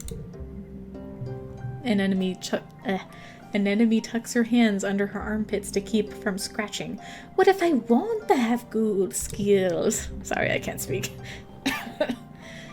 Antecedent smiles indulgently. At the rate you're going, I'm sure you'll be covered in them before you know it. No need to rush. An enemy's skin is dotted with patches of protective blue-green scales that grow in wherever she gets a cut or scrape. She rubs the patch on her jaw indignantly. The one she got when she ran headfirst into the food synthesizer back on the ship. Augment. Antecedent opens her satchel and pulls out a bundle of clothes. The queue for the nanoprinter is over a week long, so I patched her pants with scraps from your brother's clothing. Please try not to put any more holes in them or yourself, okay? She hands the clothes to an enemy and kisses her on her forehead. An enemy sticks out her tongue and gags. Yuck! An enemy evaluates the clothes as her mom walks away. Galactic, she breathes as she runs her fingers over the odd-colored patches. Then, right there in the middle of the yard, she unashamedly squirms out of her pants and pulls on the new ones. Wah! Look like a fighter jet from the hollows, she exclaims, showing off her new pants. Like when they'd stenciled your kill count on your plane. You should be more careful. An enemy sticks out her tongue at you. You sound like my mom. I love her energy. Have you gone outside the colony yet? I hear all sorts of terrible things. Regardless, we're not allowed to stray from the gates unless we're on expedition. Not that it stops my brother. Okie dokie. School or hydroponics? Life sciences. This week in biology class, you are learning about predators and prey. Professor Howell brings up a picture of a hopeye on the holoprojector and asks, who can tell me what special thing hopeyes do when they see a predator? Tan's hands shoot up. They hop away very quickly. That's why we call it a hopeye. Hal nods. That's true, but not what I was getting at. Tan stammers and looks upset, like she can't believe she got something wrong. Hal scans the class again. Anyone else? Solana. That's debatable. They fly away? You stammer after being put on the spot and say the first thing that comes to mind. That might work, Hal smiles, but hopeyes don't have wings. He gestures to the picture of the one right in front of you on the holoprojector. You feel pretty dumb. They thump their feet to warn other hopeyes in the area. Then they hop away very quickly. Aww. Why'd I lose friendship? You look over to see Tan smirking at you. You both got it wrong, but she still thinks she's better than you.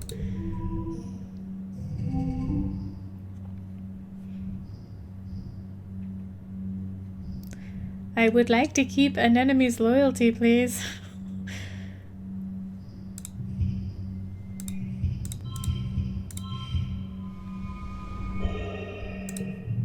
We need better cards. Just end of story. We need better cards. Maybe I need to stop going to school.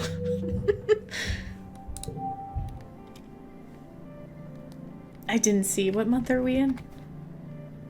We're still in dust. We're in late dust.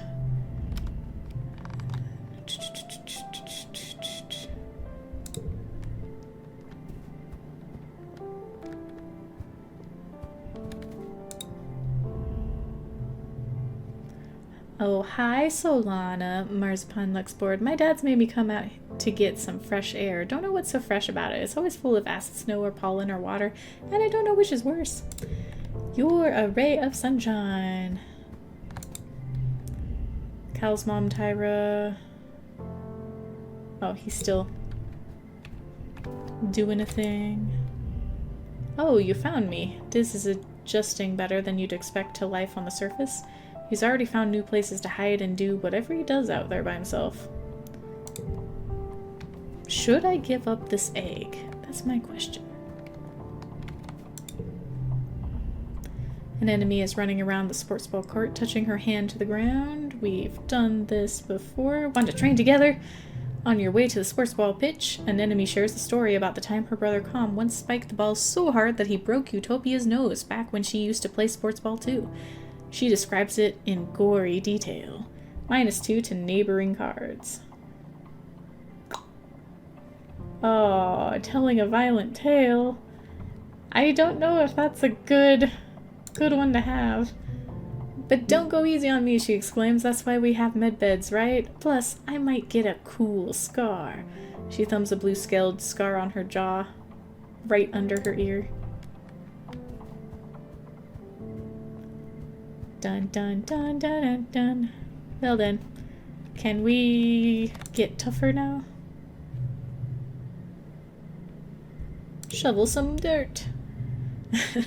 You join Cal at a particularly fragrant pile of compost. He's trying to use his hoverboard as a wheelbarrow, carefully pushing compost off in... I can't speak apparently. Compost off of it into the pile. Don't you just love this? Cal says excitedly. Your hoverboard? Sure. Yeah, it's cool. No, he laughs. I mean just this. He waves his arms, dirt encrusted up to the elbows, to take in the entire greenhouse. We get to help plant stuff and watch it grow. Even if we're just moving dirt around, we're still helping. Why do you like it? Well, he considers, I like digging holes in the dirt because it's so full of surprises down there. I found a worm. Wait, let me see if I can find her again. He sticks his hand into the compost and rummages around, his tongue sticking out of his mouth. I guess she got away, he says after a minute. She was real shiny like a rainbow. Wait, he said. I just thought of a thing I like better. He shows you his splayed hand. Getting dirt under my fingernails, he laughs. I don't know why, but it's the best. Shoveling dirt. Why do we still have these cards? Why can't I have the other cards that I got?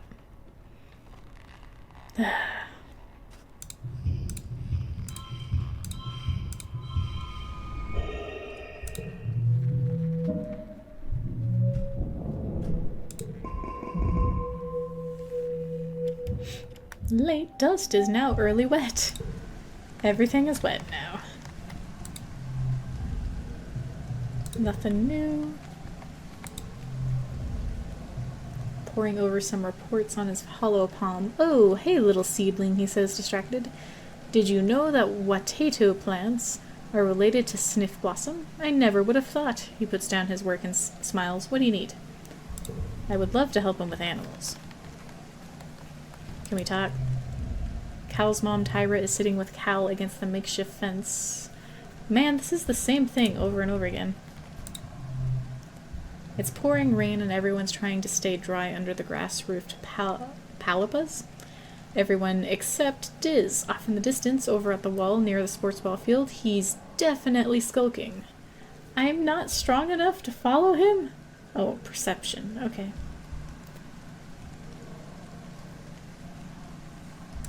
Tell someone, I guess. You tell Security Chief Rhett that you saw Diz up to no good around behind the garrison. He's too distracted trying to put buckets under various leaks in the roof to pay much attention to you. Thank you, Solana. I'll check it out later, he says, waving you off. If there's a danger to the colony, one of the lookouts will catch it.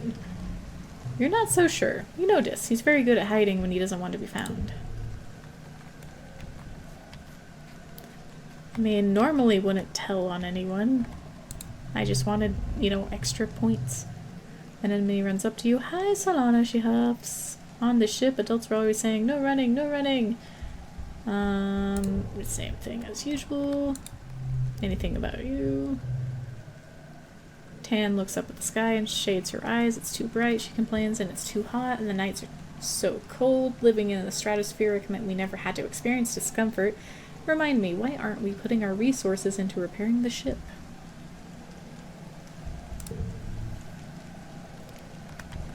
I don't know.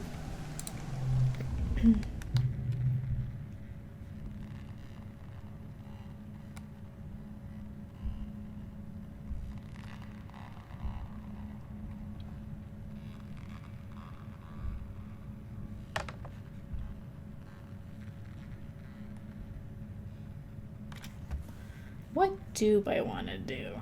Because I really don't want blue cards.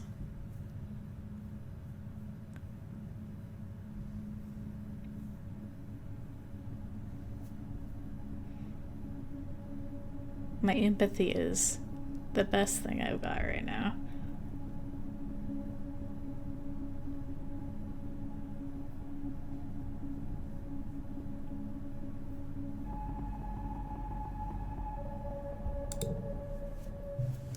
You each pick a native Vertumnian keystone species and prepare an hour-long presentation to the class. Oh, I should have probably relaxed a little, but oh well. You pick the float cow. Cal is excited. He was going to choose the float cow too. You end up working together on a slightly longer presentation, which gives Cal time to describe in gory detail all of the float cow births he's attended. The class is fascinated.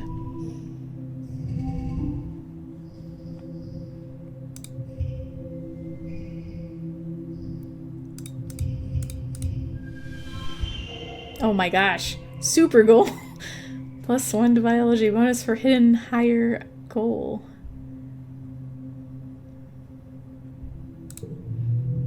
Victorious.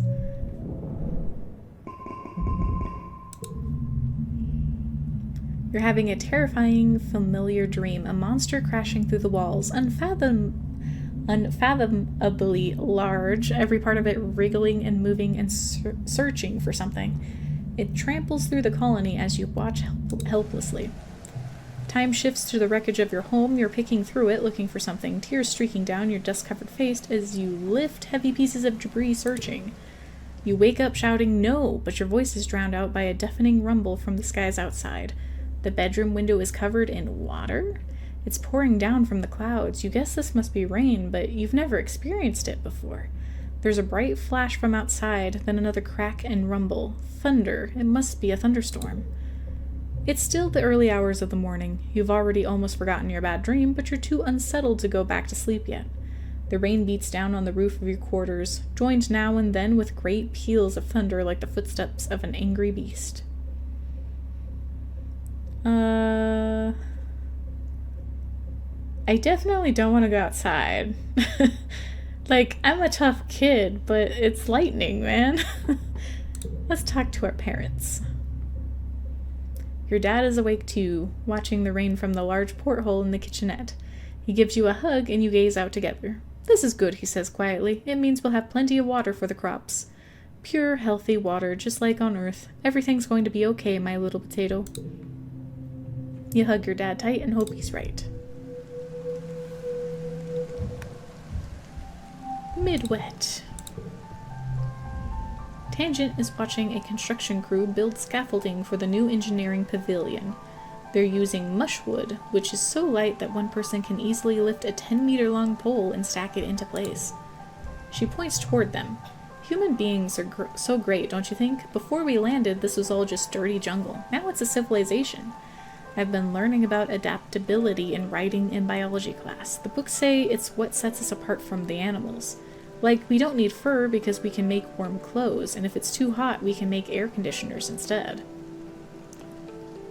Maybe animals have neat adaptations. Tangent rolls her eyes at you. Maybe, but even if they do, I haven't seen any sign of intelligent life here. It's just those big, dumb xenofauna. Some animals here are smart and friendly. I don't know. Tan looks skeptical. They're still animals, Solana. Maybe they're just pretending to be nice so you'll feed them. You're lucky it didn't eat you. She folds her arms. Dorp's moth looks cute, but no one can eat through a bag of rice in less than 30 minutes. But one can eat through a bag of rice in less than 30 minutes. Even an herbivore can be dangerous here. It doesn't have to want to eat you to be able to hurt you. Together, you watch as the four men puts the blueprints for the scaffolding onto the floating screen of her holopalm, and it rises to the scaffolding to check their progress. Sorry. I'd like to see an alien do that, Tan says primly. Humans look defenseless and weak, but we're the strongest species in the galaxy. Who else can literally bend reality to their will? Not a stupid alien, that's for sure. She puts one finger to her chin. I'm living proof that humanity is greater than our biology, she says. All of us are really, with our genetic enhancements. We're the next step in humanity's evolution from great ape to galactic superspecies.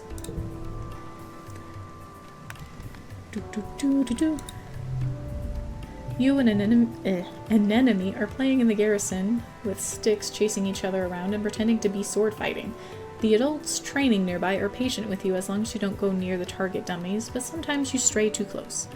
Watch out, Danny! One of the security personnel calls out as an enemy bumps into her. You kids stay behind the fences, okay? It's an enemy, she retorts, as you both retreat to a safe distance. An enemy throws her stick to the ground and pouts. Just cause everyone else shortens their name, it doesn't mean I have to do it. I like being an enemy. But having a nickname is kind of cool and mysterious, like having a call sign, you know? What would you call me, Solana? What about Nem?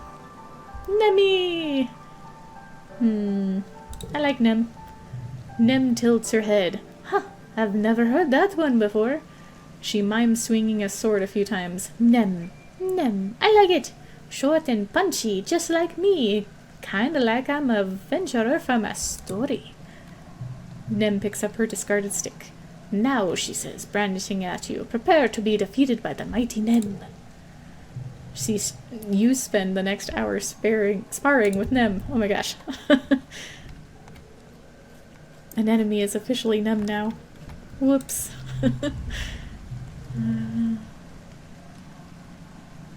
Can I just give you this egg?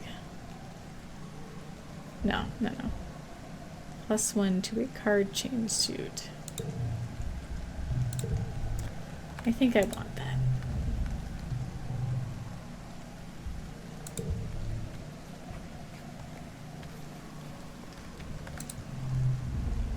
Mars skulls from under the protection of a transparent umbrella. Absolutely not, she pouts. Do not even ask me to do anything if my hair gets wet in your soy meat.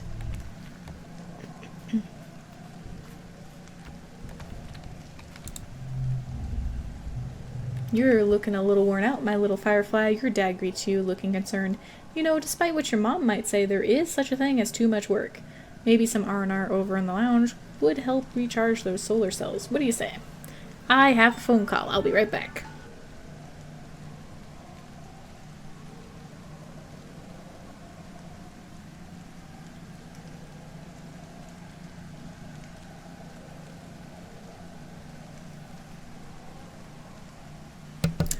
I don't recognize the number, so we're continuing.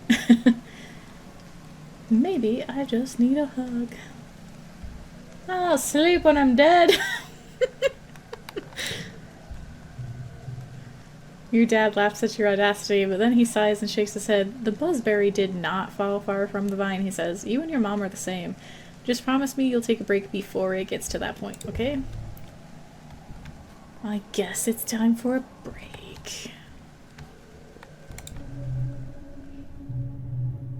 Relax in the lounge. Nothing much happens this month. You spend most of the time spacing out to whatever's on your here speak, occasionally nodding hello to the other colonists passing through. You binge a few seasons of a show you've been meaning to rewatch.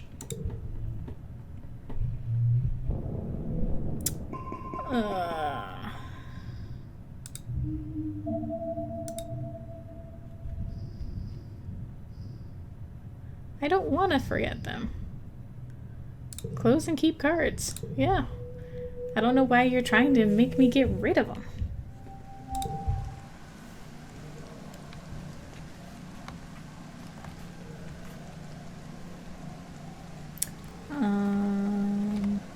Speaking of memories.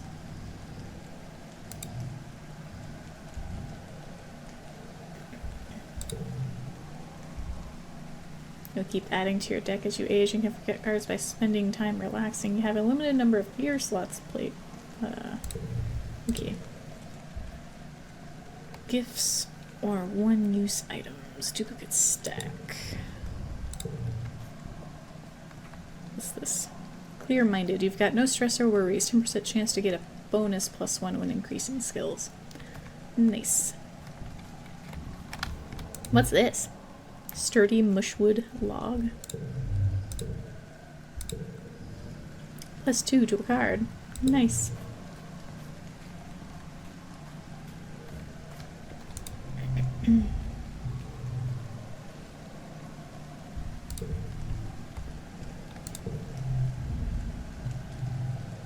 Being wet is a misery.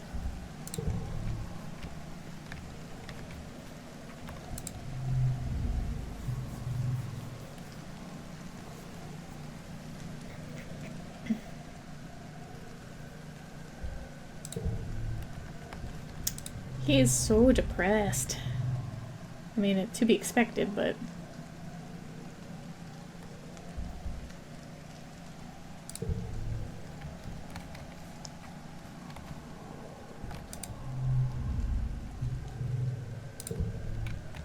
I guess it's time to work. Shoveling dirt. You and Cal goof off a lot while you're shoveling. It helps pass the time because otherwise you just think about dirt and how much your arms hurt. He loves to make up games while you're working, or to sing silly songs. He really likes this game where you build a story by alternating saying one word at a time.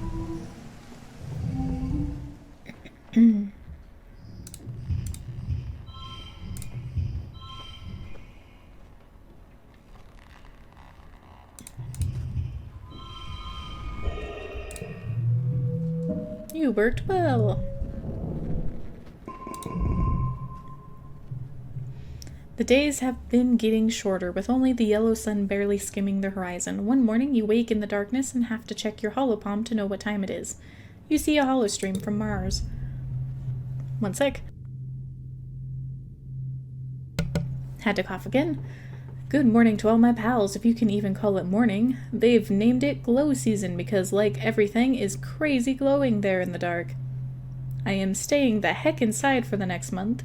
What's the point in even going out if you can't see anything? It's going to be a long, boring month.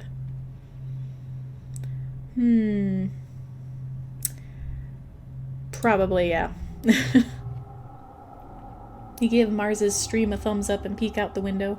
The wormhole looks huge out there, and everything is spooky and glowing. Nope, Baroni, that's way sketch. You'll be staying close to your quarters, thanks. After Mars's message is a notice from the council, warning everyone to stay safe inside. Tammy's dad and the other surveyors have been called back and the gates closed for the month. There's a tension in the air as if everyone is waiting for something.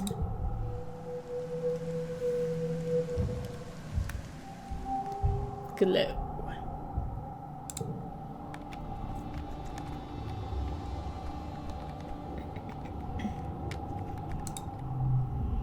Solana, your mom stops you as you walk by. What are you doing out of your quarters? It isn't safe out here. We're just heading back. She folds her arms and eyes you suspiciously. That's right you were, she says. Good girl. As you walk away and are just out of earshot, you hear her mumble stars. It is beautiful, though. It is pretty. Nem runs up to you. Hi, Solana. She helps catching her breath. She grins. On the ship, adults are always saying, no running an enemy, no running, outside there is so much room. You already told me this like so many times. I think she's gonna get hurt.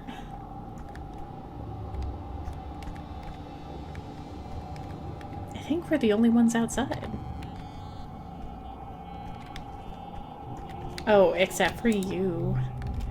Diz is staring off into the wilderness outside the gates. Feels different, he mumbles. Don't know how, just different. You ask him what he means, but he just shakes his head and stuffs his hands in his pockets. Okay then. Is this something? Yes. This is something I can pick up. You found a glittering crystal cluster. I bet you I missed something else and I just didn't even know it.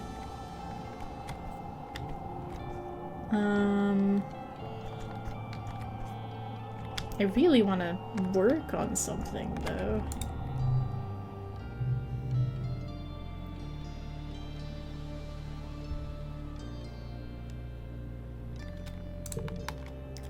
Plants have a day-night cycle just like animals. When the grow lights in the geoponics domes are turned off, it plunges that whole part of the colony into eerie darkness. Just the native plants in the fields throw off any kind of light. It's beautiful, but also deeply weird.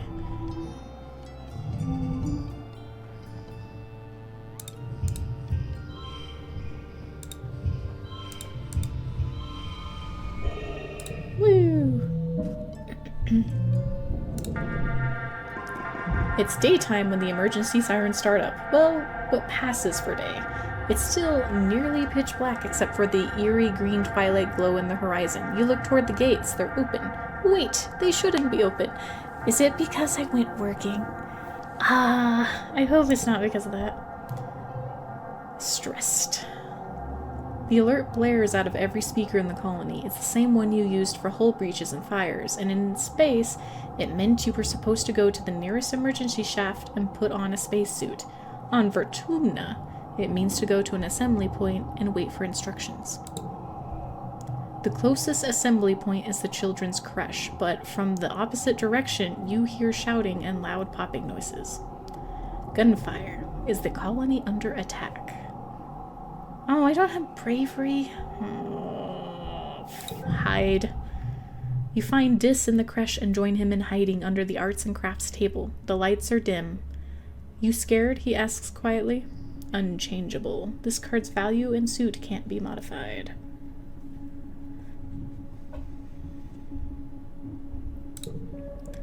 Dis shruggers. Dis shrugs. I thought I would be, but I'm not, he says. I'm not scared of stuff like this. You can't help but glance at the holo projector on the wall, the one that electrocuted your classmate Tammy earlier this year.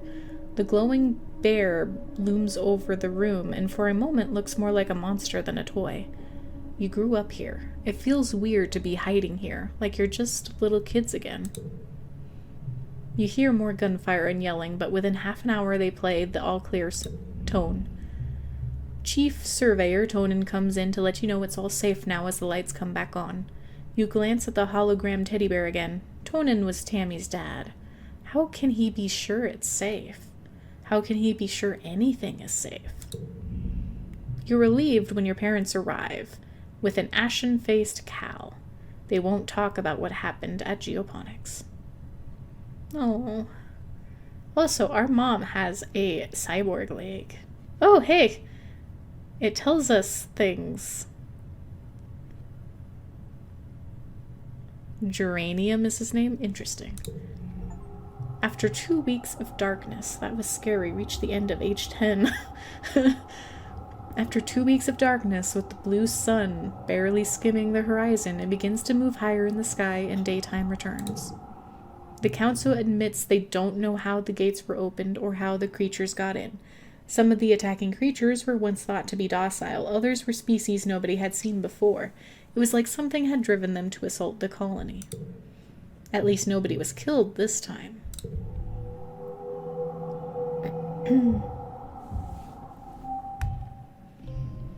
Childhood is fleeting. The game will end when you reach age 20, so you should focus on a few skills to improve and friends to spend time with.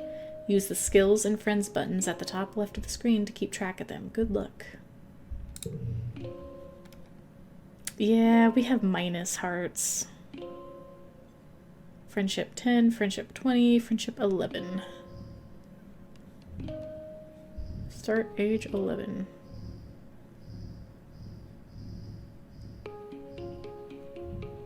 Toughness 23, reasoning 4, biology 13. What's this? Stress 22.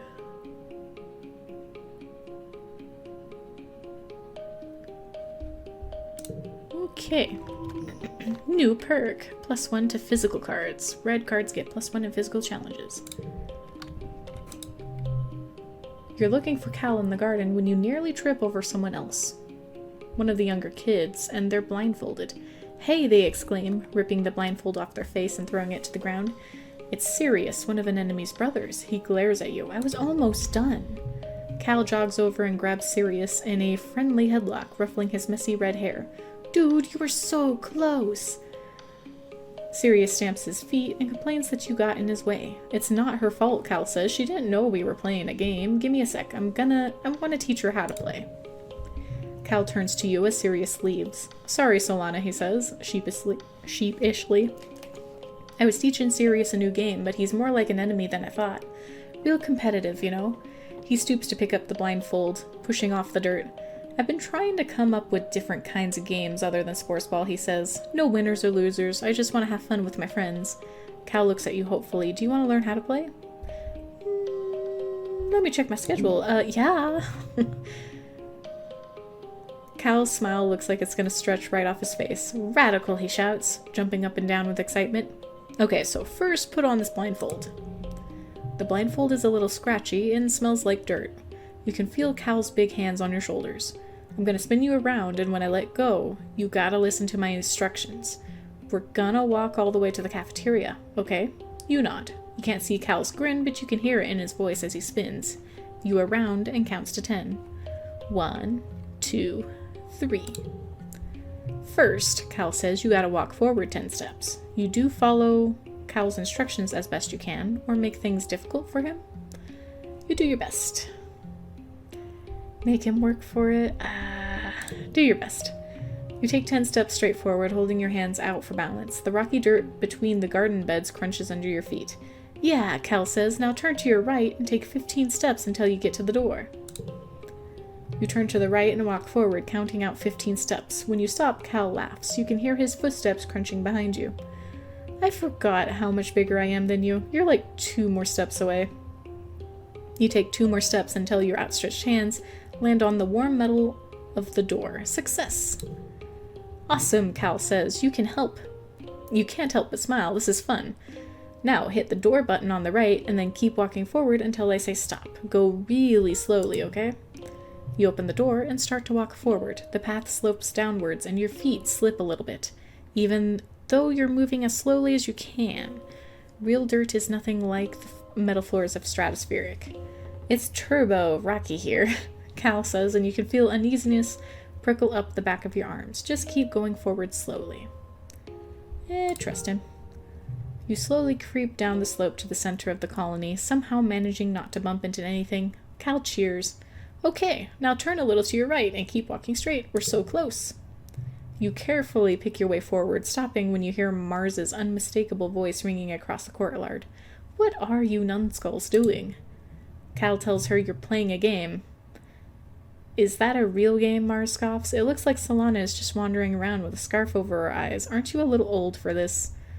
Aw, we're not brave. Aw, maybe she's right. Embarrassment burns in your belly as you tear off the blindfold. Blinking away tears in the sudden brightness, you can hear Mars looking down her nose at you. Mars sneers, tossing her braids over her shoulder. I thought you were cooler, Solana. Let me know when you're ready to play adult games. You're not sure what she meant by that. You become aware of Cal standing behind you. Sorry, Solana, he says quietly. I guess it is kind of a silly game. You ask if he wants to get some potato juice from the cafeteria instead. You spend the afternoon brainstorming ideas for more games with no winners or losers. Damn it, we didn't get anything from that. How dare you, Mars?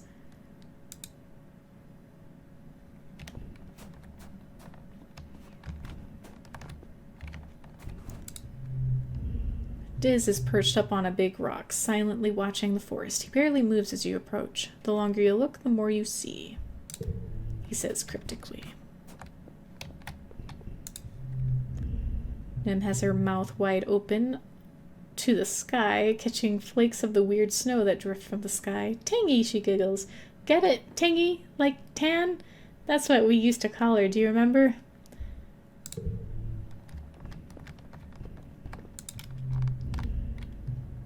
Tan furrows her brow at you as you approach. You again, she says, why do you keep pestering me? It's not as though you've done anything to impress upon me your usefulness. At your blank look, Tan rolls her eyes. What I mean is, we're not friends.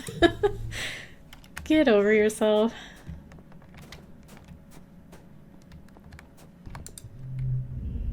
Mars is leaning over a hollow screen, chin in hand. She exhales and blows a piece of her hair out of her eyes.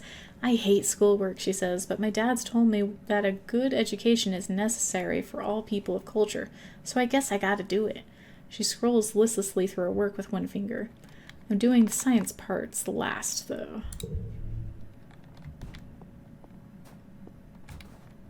Well, I don't know what we want to do first.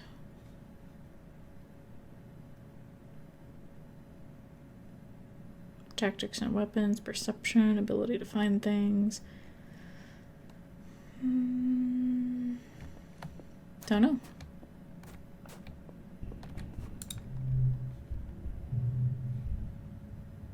Register for engineering. I definitely don't want to do engineering. Not anytime soon, anyway. This week in biology class, you're studying sugar bugs. This native species look like purple marshmallows about the size of your fist, all puffy and squishy and kind of cute. They don't move or do much, but if you tickle them, they exude an edible syrup from a hole at the top of their bodies. And now, says Professor Howe, you're going to dissect one.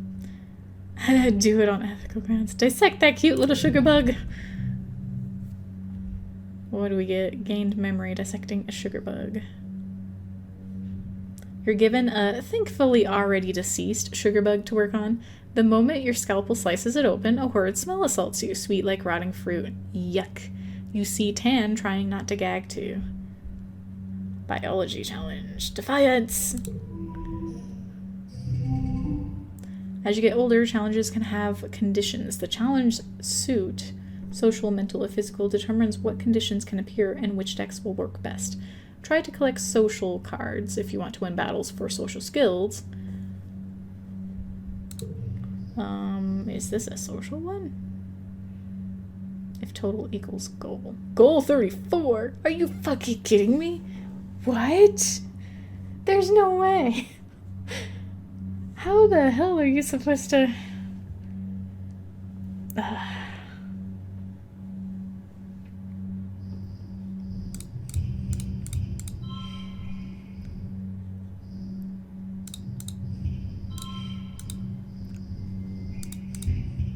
Stop that.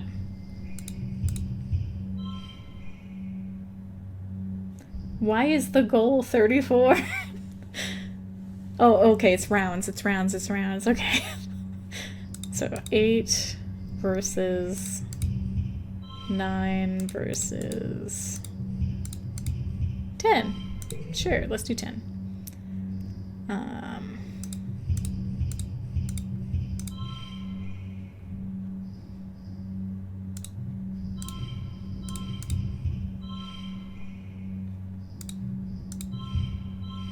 12. Why not?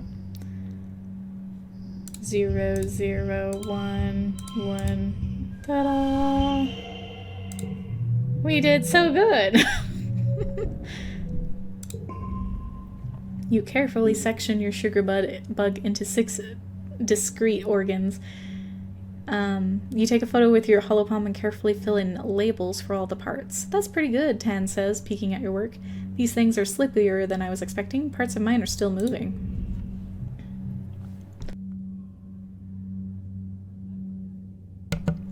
Had to cough again. Great job, Glass. Now we're going to leave them overnight, says Professor Howell. I don't know if I would do that. The next morning, your class is in for a surprise. The sugar bugs are alive again, and there are more of them. What the heck? Your teacher explains that their DNA is so malleable that almost any part of a sugar bug can turn into any other part if it needs to. The resulting sugar bugs are smaller, but will eventually grow into full-sized ones. Vertumnin biology is very weird.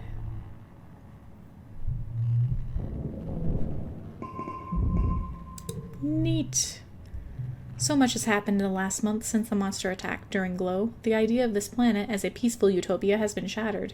The security squads are training new members and keeping close watch on the gates now. They're reinforcing the walls and even installing a few robotic turrets. In class, you have drills on what to do if the colony is attacked again. In all the excitement, you forgot today was your birthday. It's finally our birthday. Your parents haven't forgotten. They wake you up early with enthusiastic shouts of surprise. The Vertumnin year is only a little longer than a year on Earth, so you've taken up its calendar for birthdays.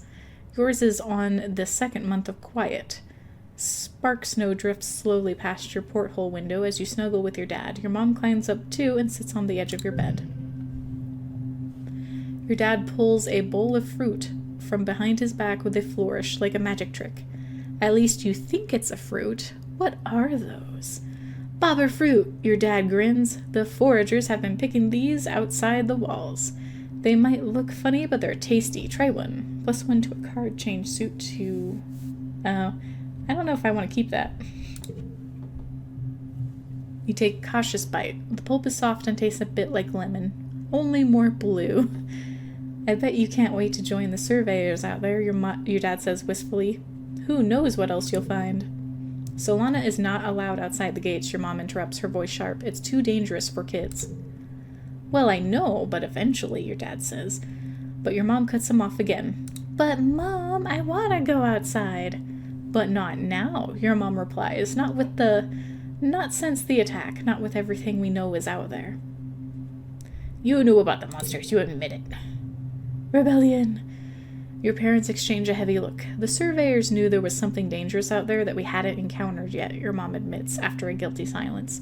But we didn't know it would attack the colony. We thought if we closed the gates and stayed inside, it wouldn't see us as a threat.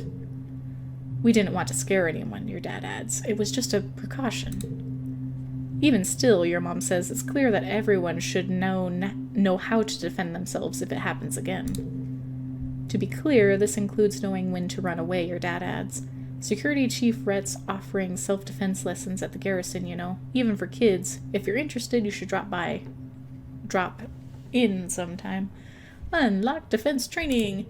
Yay! Your mom gives you a stern look. And I've heard stories of kids sneaking outside the walls, she says grimly. If I catch you doing that, I'm going to put a chip in your ear. You laugh. What a good joke. Your mom doesn't laugh. Me never. Yeah, you better never, your mom retorts, crossing her arms. Okay. So now that we've done a full year, because a full year is 13 months, we're going to stop here. I didn't realize just how long this game actually is. I was told 5 hours, but then again, I am talking out loud and voicing all the dialogue options, so I'm gonna guess and say this game is going to be roughly 20 hours, roughly, at this rate that I'm going. So if you guys want to see the rest of this on the channel, definitely let me know, because man, it's gonna be a long one. And I know a lot of people don't like episodic episodes, you know what I mean? So if you want to see the end of this particular playthrough, be sure to tell me. I thank you so much for watching. If you liked the video, like it. If you didn't like it, be sure to dislike it. It gives me feedback, even though it makes me sad. Oh well. I will see you guys in another video, hopefully. Goodbye for now.